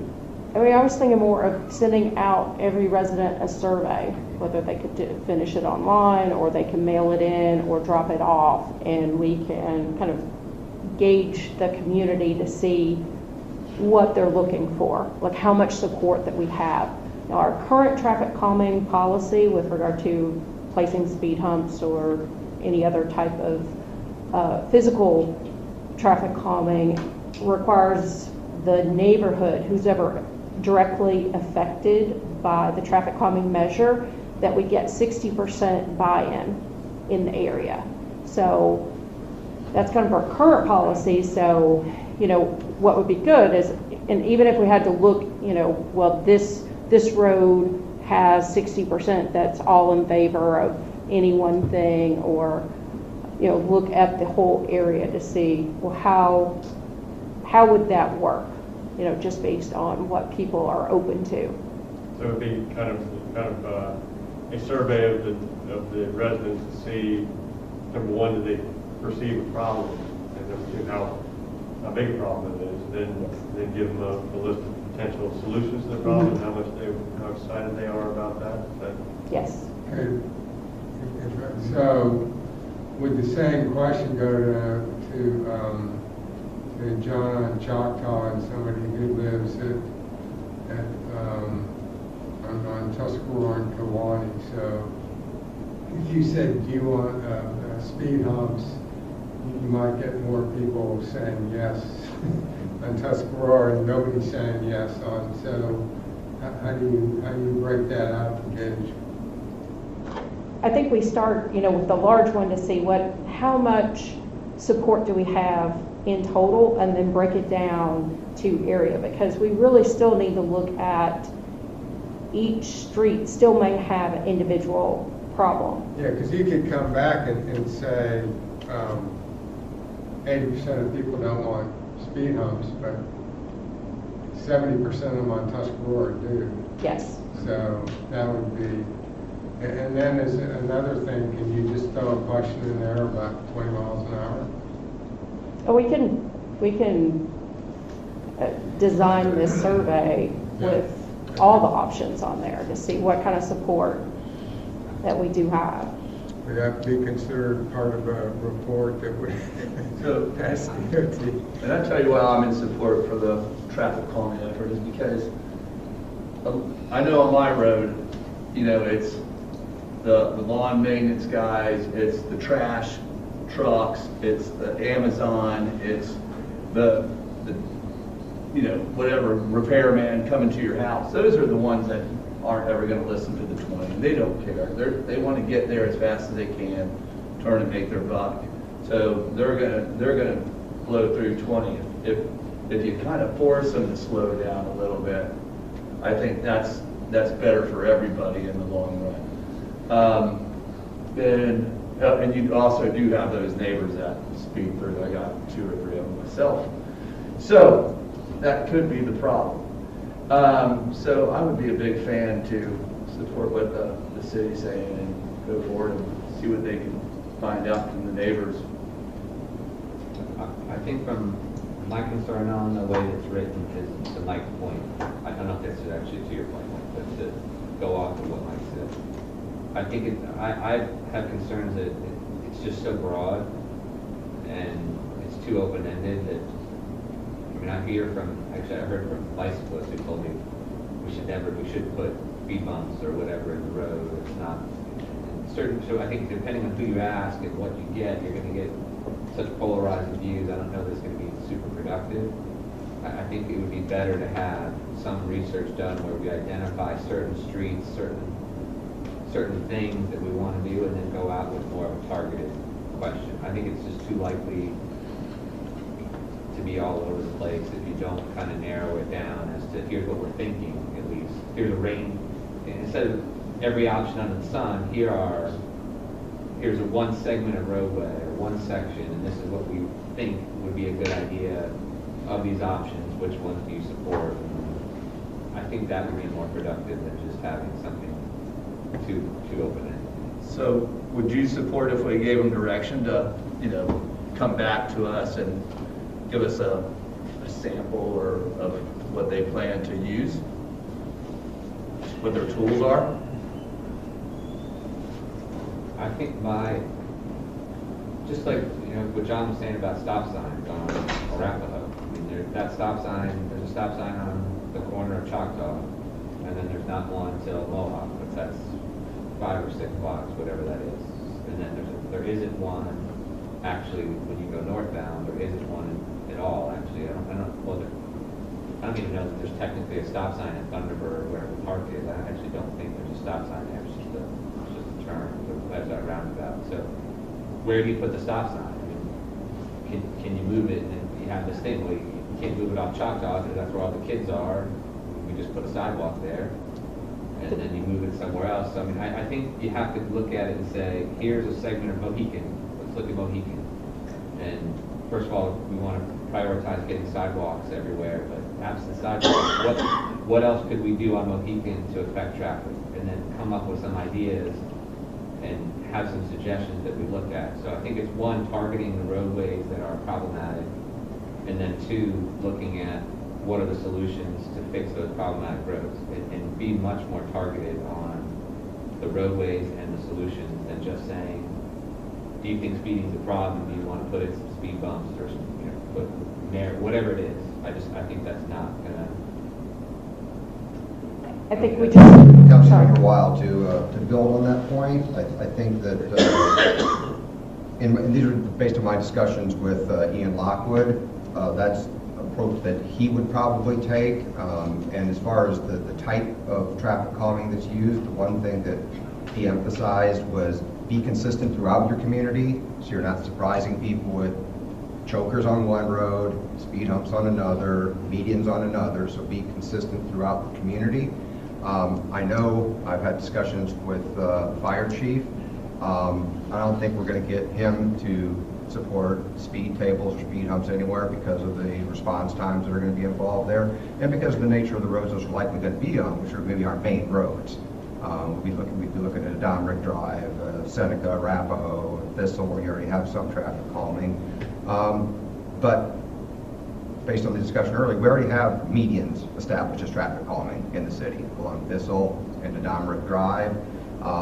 That doesn't cause any problems for the fire department. They can still get through. It doesn't affect their response time. So as far as the tools in our toolbox, from a traffic calming standpoint, it narrows down pretty quickly once you at least get the internal players involved with it.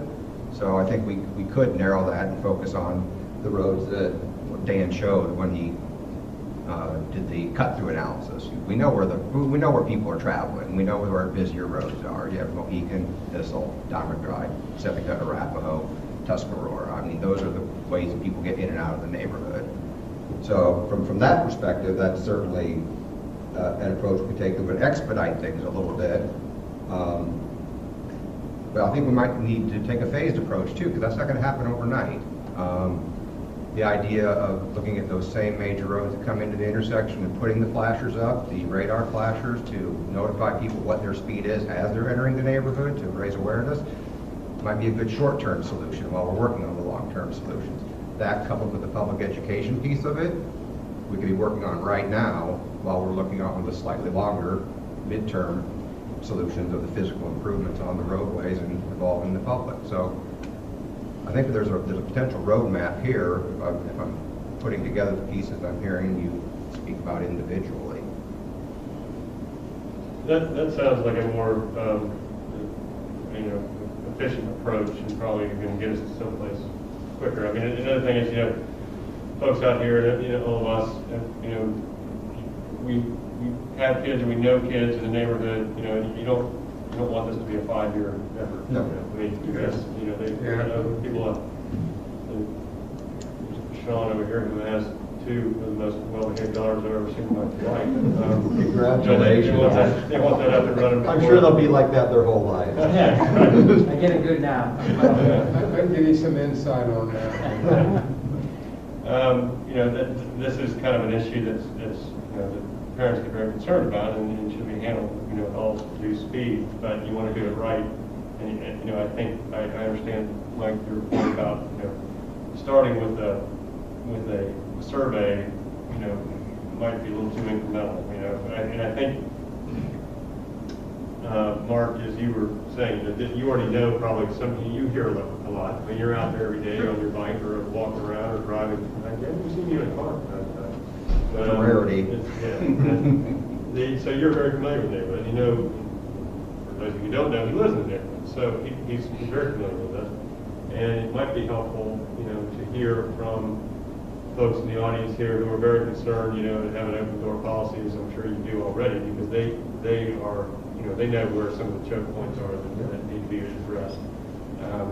So, that might help us kind of focus and figure out what the quickest and most effective way of slowing people down is. So I like the idea about having a, because I come in off Horatio every day, and you're going 40 miles an hour, 35 miles an hour, and you turn into the subdivision, all of a sudden you should be driving 20 miles an hour, and a lot of people just don't think.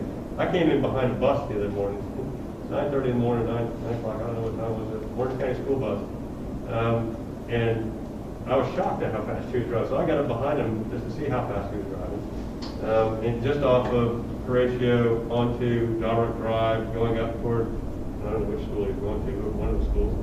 And he was doing 31 miles an hour up, before he got doggone when he was 31 miles an hour. And I was like, good Lord, so, and he's not certainly the only one, or she, whoever was driving. But it's, you come off that, and you have a mentality of a 4-lane highway, and all of a sudden you're in a 2-lane world.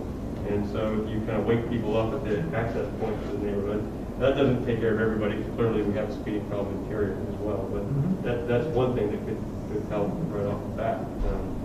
So I think if we can get some of these cheap and easy, low-hanging fruit things going quickly, and then also determine. I mean, Kim, I think you're ultimately you're right. I mean, we need to gauge the neighborhood out there and figure out what they feel is the problem and how to get there. But I think we need to kind of focus more narrowly and get going.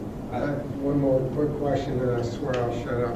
Can you rig a camera on those little speed devices, like they have at the running stop signs and stuff? I think we could probably rig a camera just about anywhere. What would be the purpose of the camera? Well, if we have a problem with Amazon drivers and UPS drivers and lawn crew drivers and these commercial people speeding through neighborhoods, and you contact Amazon and you show them a license plate, say your drivers are speeding through our neighborhoods, they will stop it. We can certainly look into it. I'm not sure where the technology is. Doesn't sound like it's I very mean, high tech. it's just Wildlife camera, maybe?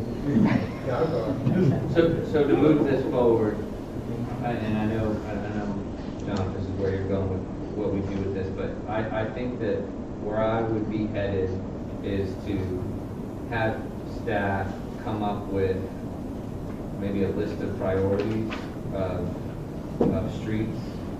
And then, I don't know, John, if we would then go from there to then narrow it and then direct them to send out, studies on those specific ones. But I think that instead of looking at this, have staff look at, based on resident feedback that we've already gotten, identify roadways, segments, areas that they would want to focus on, top 3, top 5, top 10, whatever that appropriate number is, I don't know, and then come up with some suggested solutions to those possibilities, and then go from there to reach out to the community after either their feedback or our feedback or whatever. But I think that and I think Mark probably listed out 3 of the 4, however many he did, of sort of the problem areas. And then looking at what's been effective already that we've implemented in certain areas, what's been effective, what works, what are our options. And then from there, go at more of a targeted approach. That would be, instead of citywide or option-wide here or there, I would come up with our own kind of list based on the feedback that we've already gotten, and then come back for further direction. That sounds like a good plan. And I would agree in that I think this, from a resident standpoint, I understand that there's been a lot of emotion about this over a longer period of time. So I think that we should try to do this somewhat expeditious with some reasonable quickness. Because I do think from a standpoint it would be nice to continue some action on this. At least come up with some solutions that we can start to implement in the near future. But I think having a path forward, at least identifying, we hear the concerns, here are the issues, here are the main roadways that we're going to look at, here are the tools that we think we can implement, and we're going to start putting those into a budget, start putting those into some planning now, and we'll get them in place in X time frame, but at least showing, so here are the steps we're going to take, and we're moving forward. I'm sorry, you done? I'm sorry, man. No, yeah, please. Kim, question. and I wouldn't be surprised if the answer to this is yes. But say the top 10 problematic places for speed and, and areas that we have to worry about, foot traffic and cars, would you say all the top 10 areas or top 8 would be in the Domrick area, or are there other areas of town that are also, a potential problem? I guess we'd have to go back and review the traffic count data to see if there's other areas that we've been focusing so much. I think Chief probably knows of the other areas. I know Fennell actually gets the traffic sign quite a bit. That's kind of what You're talking residential areas. that I was looking at. You're talking about residential areas? Yes. Okay, yeah, we'd have to go back, look at their traffic count data. But I'm just saying, if we're gonna do this, let's look at them all. That's why keep ourselves just there. I mean, we got a top 10 area or whatever it is, a top 15, whatever that number is, and they're problematic. Let's go ahead and cure it all while we're doing it, right? Well, except curing it all will take. I'd kind of like to move forward with this targeted small area, and then lessons learned we can apply to other areas.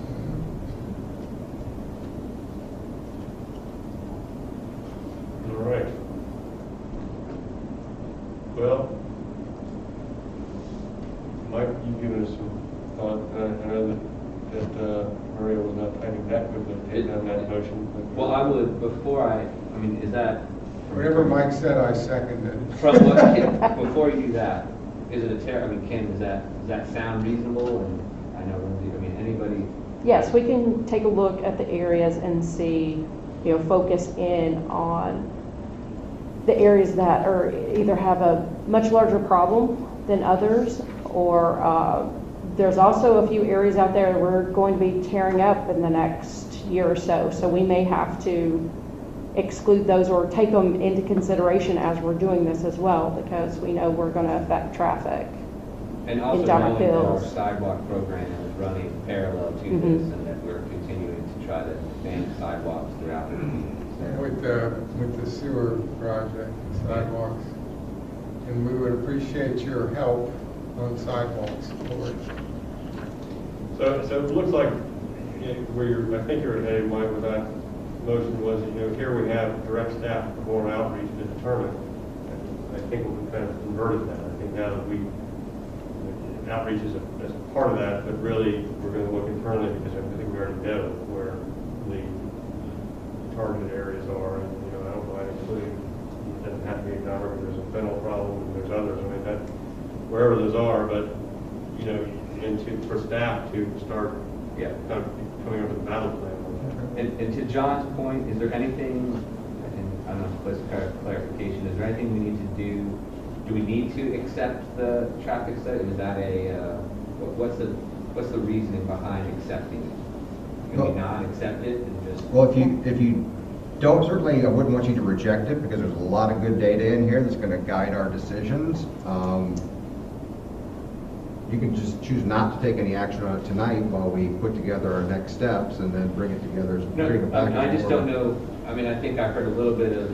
We just want to make sure that this isn't.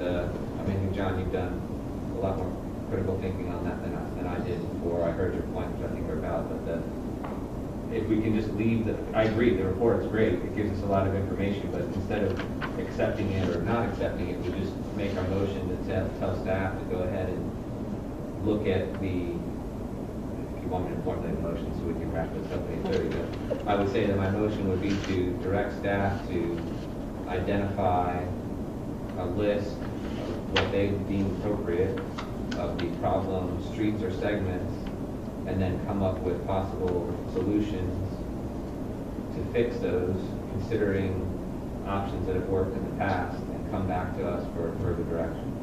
I'll second that. That was citywide, right? Or just Domrick? Well, I'm with you, Vance, 100% on the citywide. I just don't know that we don't have a basis for citywide. I think what we have here is a basis for this segment, study area. But, so I'm just saying, so do you But want to put I'm that all into the for- motion so we know just that area then? Well, I'm all for, I'm kind of not, I was being sort of silent on that issue on purpose, because if there's something that they find, Sandsburg, I know, has always been, I've talked to Sharon, it sounds like the speeding on Sandsburg is always problematic. And we're actually working on Sandsburg plans. We're doing a rehab, so we're addressing that separately. Yeah, so I mean, I think, So- I'm not, I was kind of leaving the specific segment here, but I think there's a basis for this area, and I think that they'll probably be able to come up with that list based on this, probably quicker than if they did, you know, citywide. But I'm with you, I'm 100% that if there's other areas in the city, great, but I think you've got a basis for formulating a plan in this study area based on what you've got. So that's my motion. Second. So, just for clarity's sake, Maria, could you jump in? Okay, this is to direct staff to identify a list of potential problems with streets and come up with a solution with options that have worked before. That's the Cliff Notes version. Yeah. We will listen to the recording exactly. With the options that have worked? Yeah, we've There might never be had new 20 options. miles an hour as an option to work before, so No options that worked before. I would just say with traffic calming? with applicable options, some word that doesn't mean anything. For the guidance.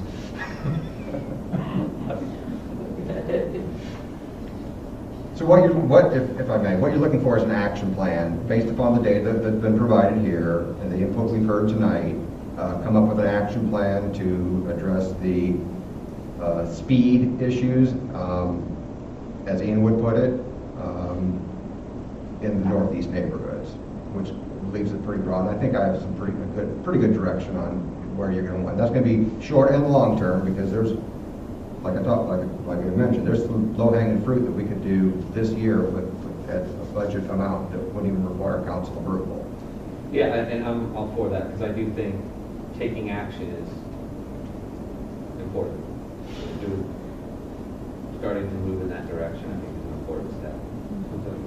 And I think education is going to take a while. I mean, a lot of people are speeding or speeding who probably don't even think about it. It's just what they do. They don't think, they're not bad people. They just don't think about it. But if you kind of bring it to the fore, again, kind of like the lakefront issue. I mean, if you bring it to the fore and they say, oh, okay, you know, I'm consciously going to drive much slower when I come to this neighborhood because I just don't need to. I mean, if you start thinking about it, the more kind of the more you hear that, the more education you get, the better off. So I think that we'll start early with that, and then see what starts carrying through.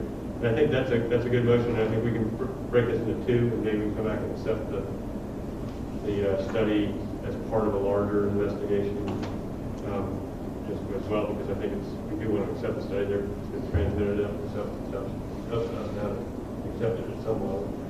Wait, today or? Or we can wait till later. It doesn't matter. I don't want to accept anything that doesn't, that says to not lower the speed limit at this point, because then if we choose to lower it, I don't know if that puts us in any legal jeopardy or not. Do you need that information if you want to do an investigation, to your point, John? Does that need to be part of it?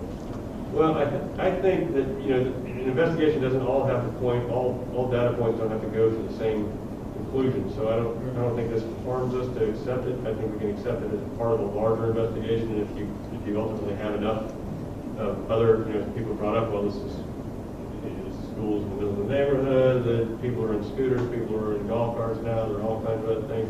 There was a kid who was hit today.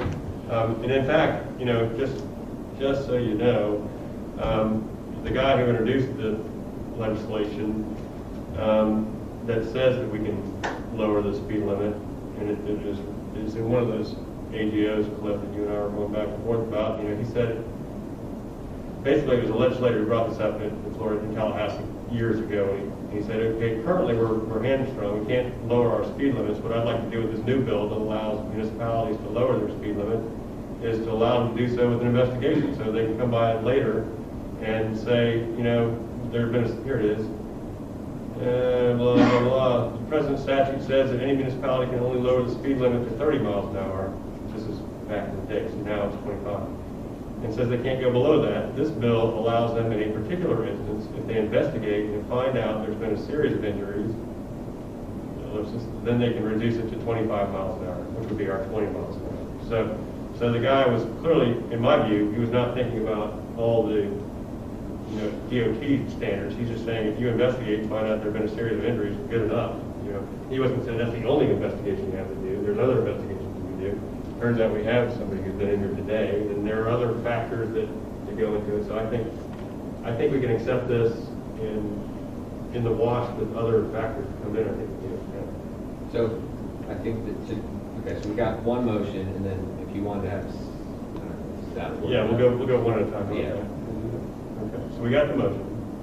Everybody is very clear on it. And we have a motion and a second. So Maria, you want to follow? Councilmember Thomas? Councilmember Wild? Aye.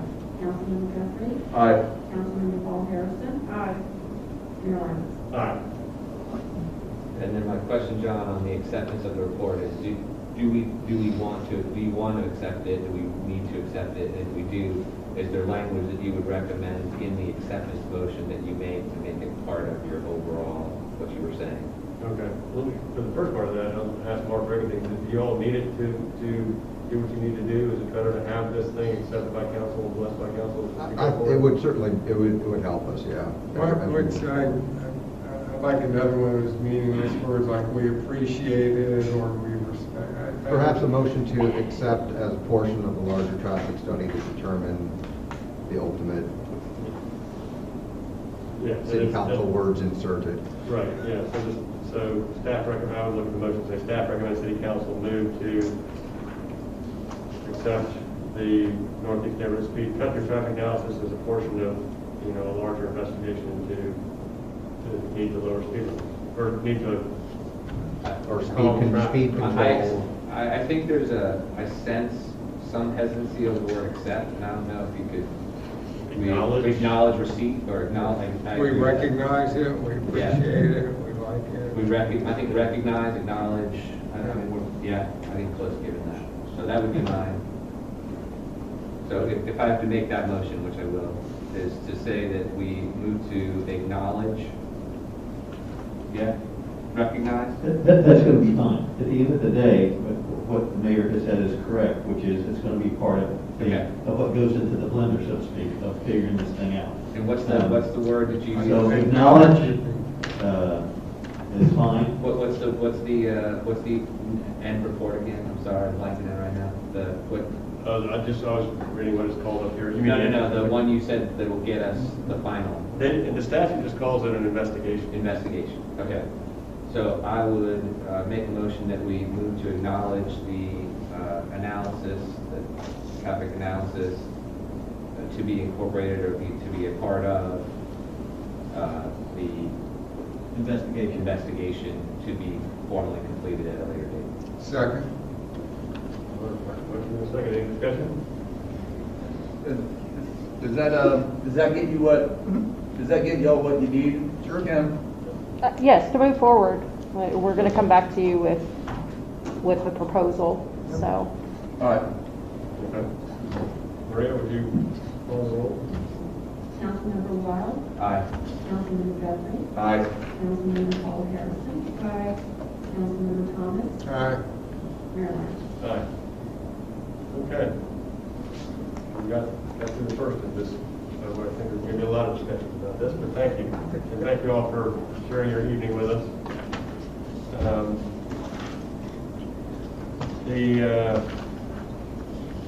Now's the discussion with our evening. Anybody like to discuss anything? Any city manager? Do you have any reports?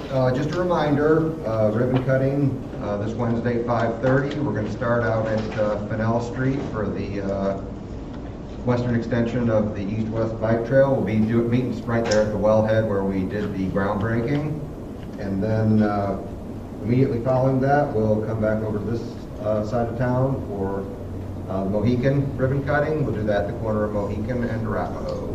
That's a nice sidewalk on Mohican. It is nice. Good job. It was well done. Yep. All right, Mr. City Attorney, anything? I think I will wait until a more appropriate meeting to give you a legislative update, but there are some things that happen in the session which are noteworthy and not in a good way. Okay, well, yeah, we definitely need to hear about that. Anybody in council have any? I'll just share that I attended, you and I, John, both attended the Corks and Forks event, which I thought really was a phenomenal opportunity for all of our residents and restaurants in Maitland to sort of showcase the fact that we were back out in person and socializing, and so that was a really great event. And then last Friday night I attended Art and History's opening of their new Segovia exhibition, and they had some flamenco dancers there, and it was an excellent evening, and so well done to the AH for another great thing. They must have taken off right before I got there. I got there about 8. You already gone? Oh, yeah, we were, well, you know, I've got some guys to go to bed by 7, so that's me. Yeah, it was really good. They did, listen, I gave them props. They did, Arts and History did a great job with that. The dancers were phenomenal, the musicians were phenomenal, the artwork, everything. So kudos to Arts and History. Yeah, it does sound like people are coming out of the cocoon now, so it's nice. All right, motion to adjourn, anybody? Motion adjourned. Second? Adjourn.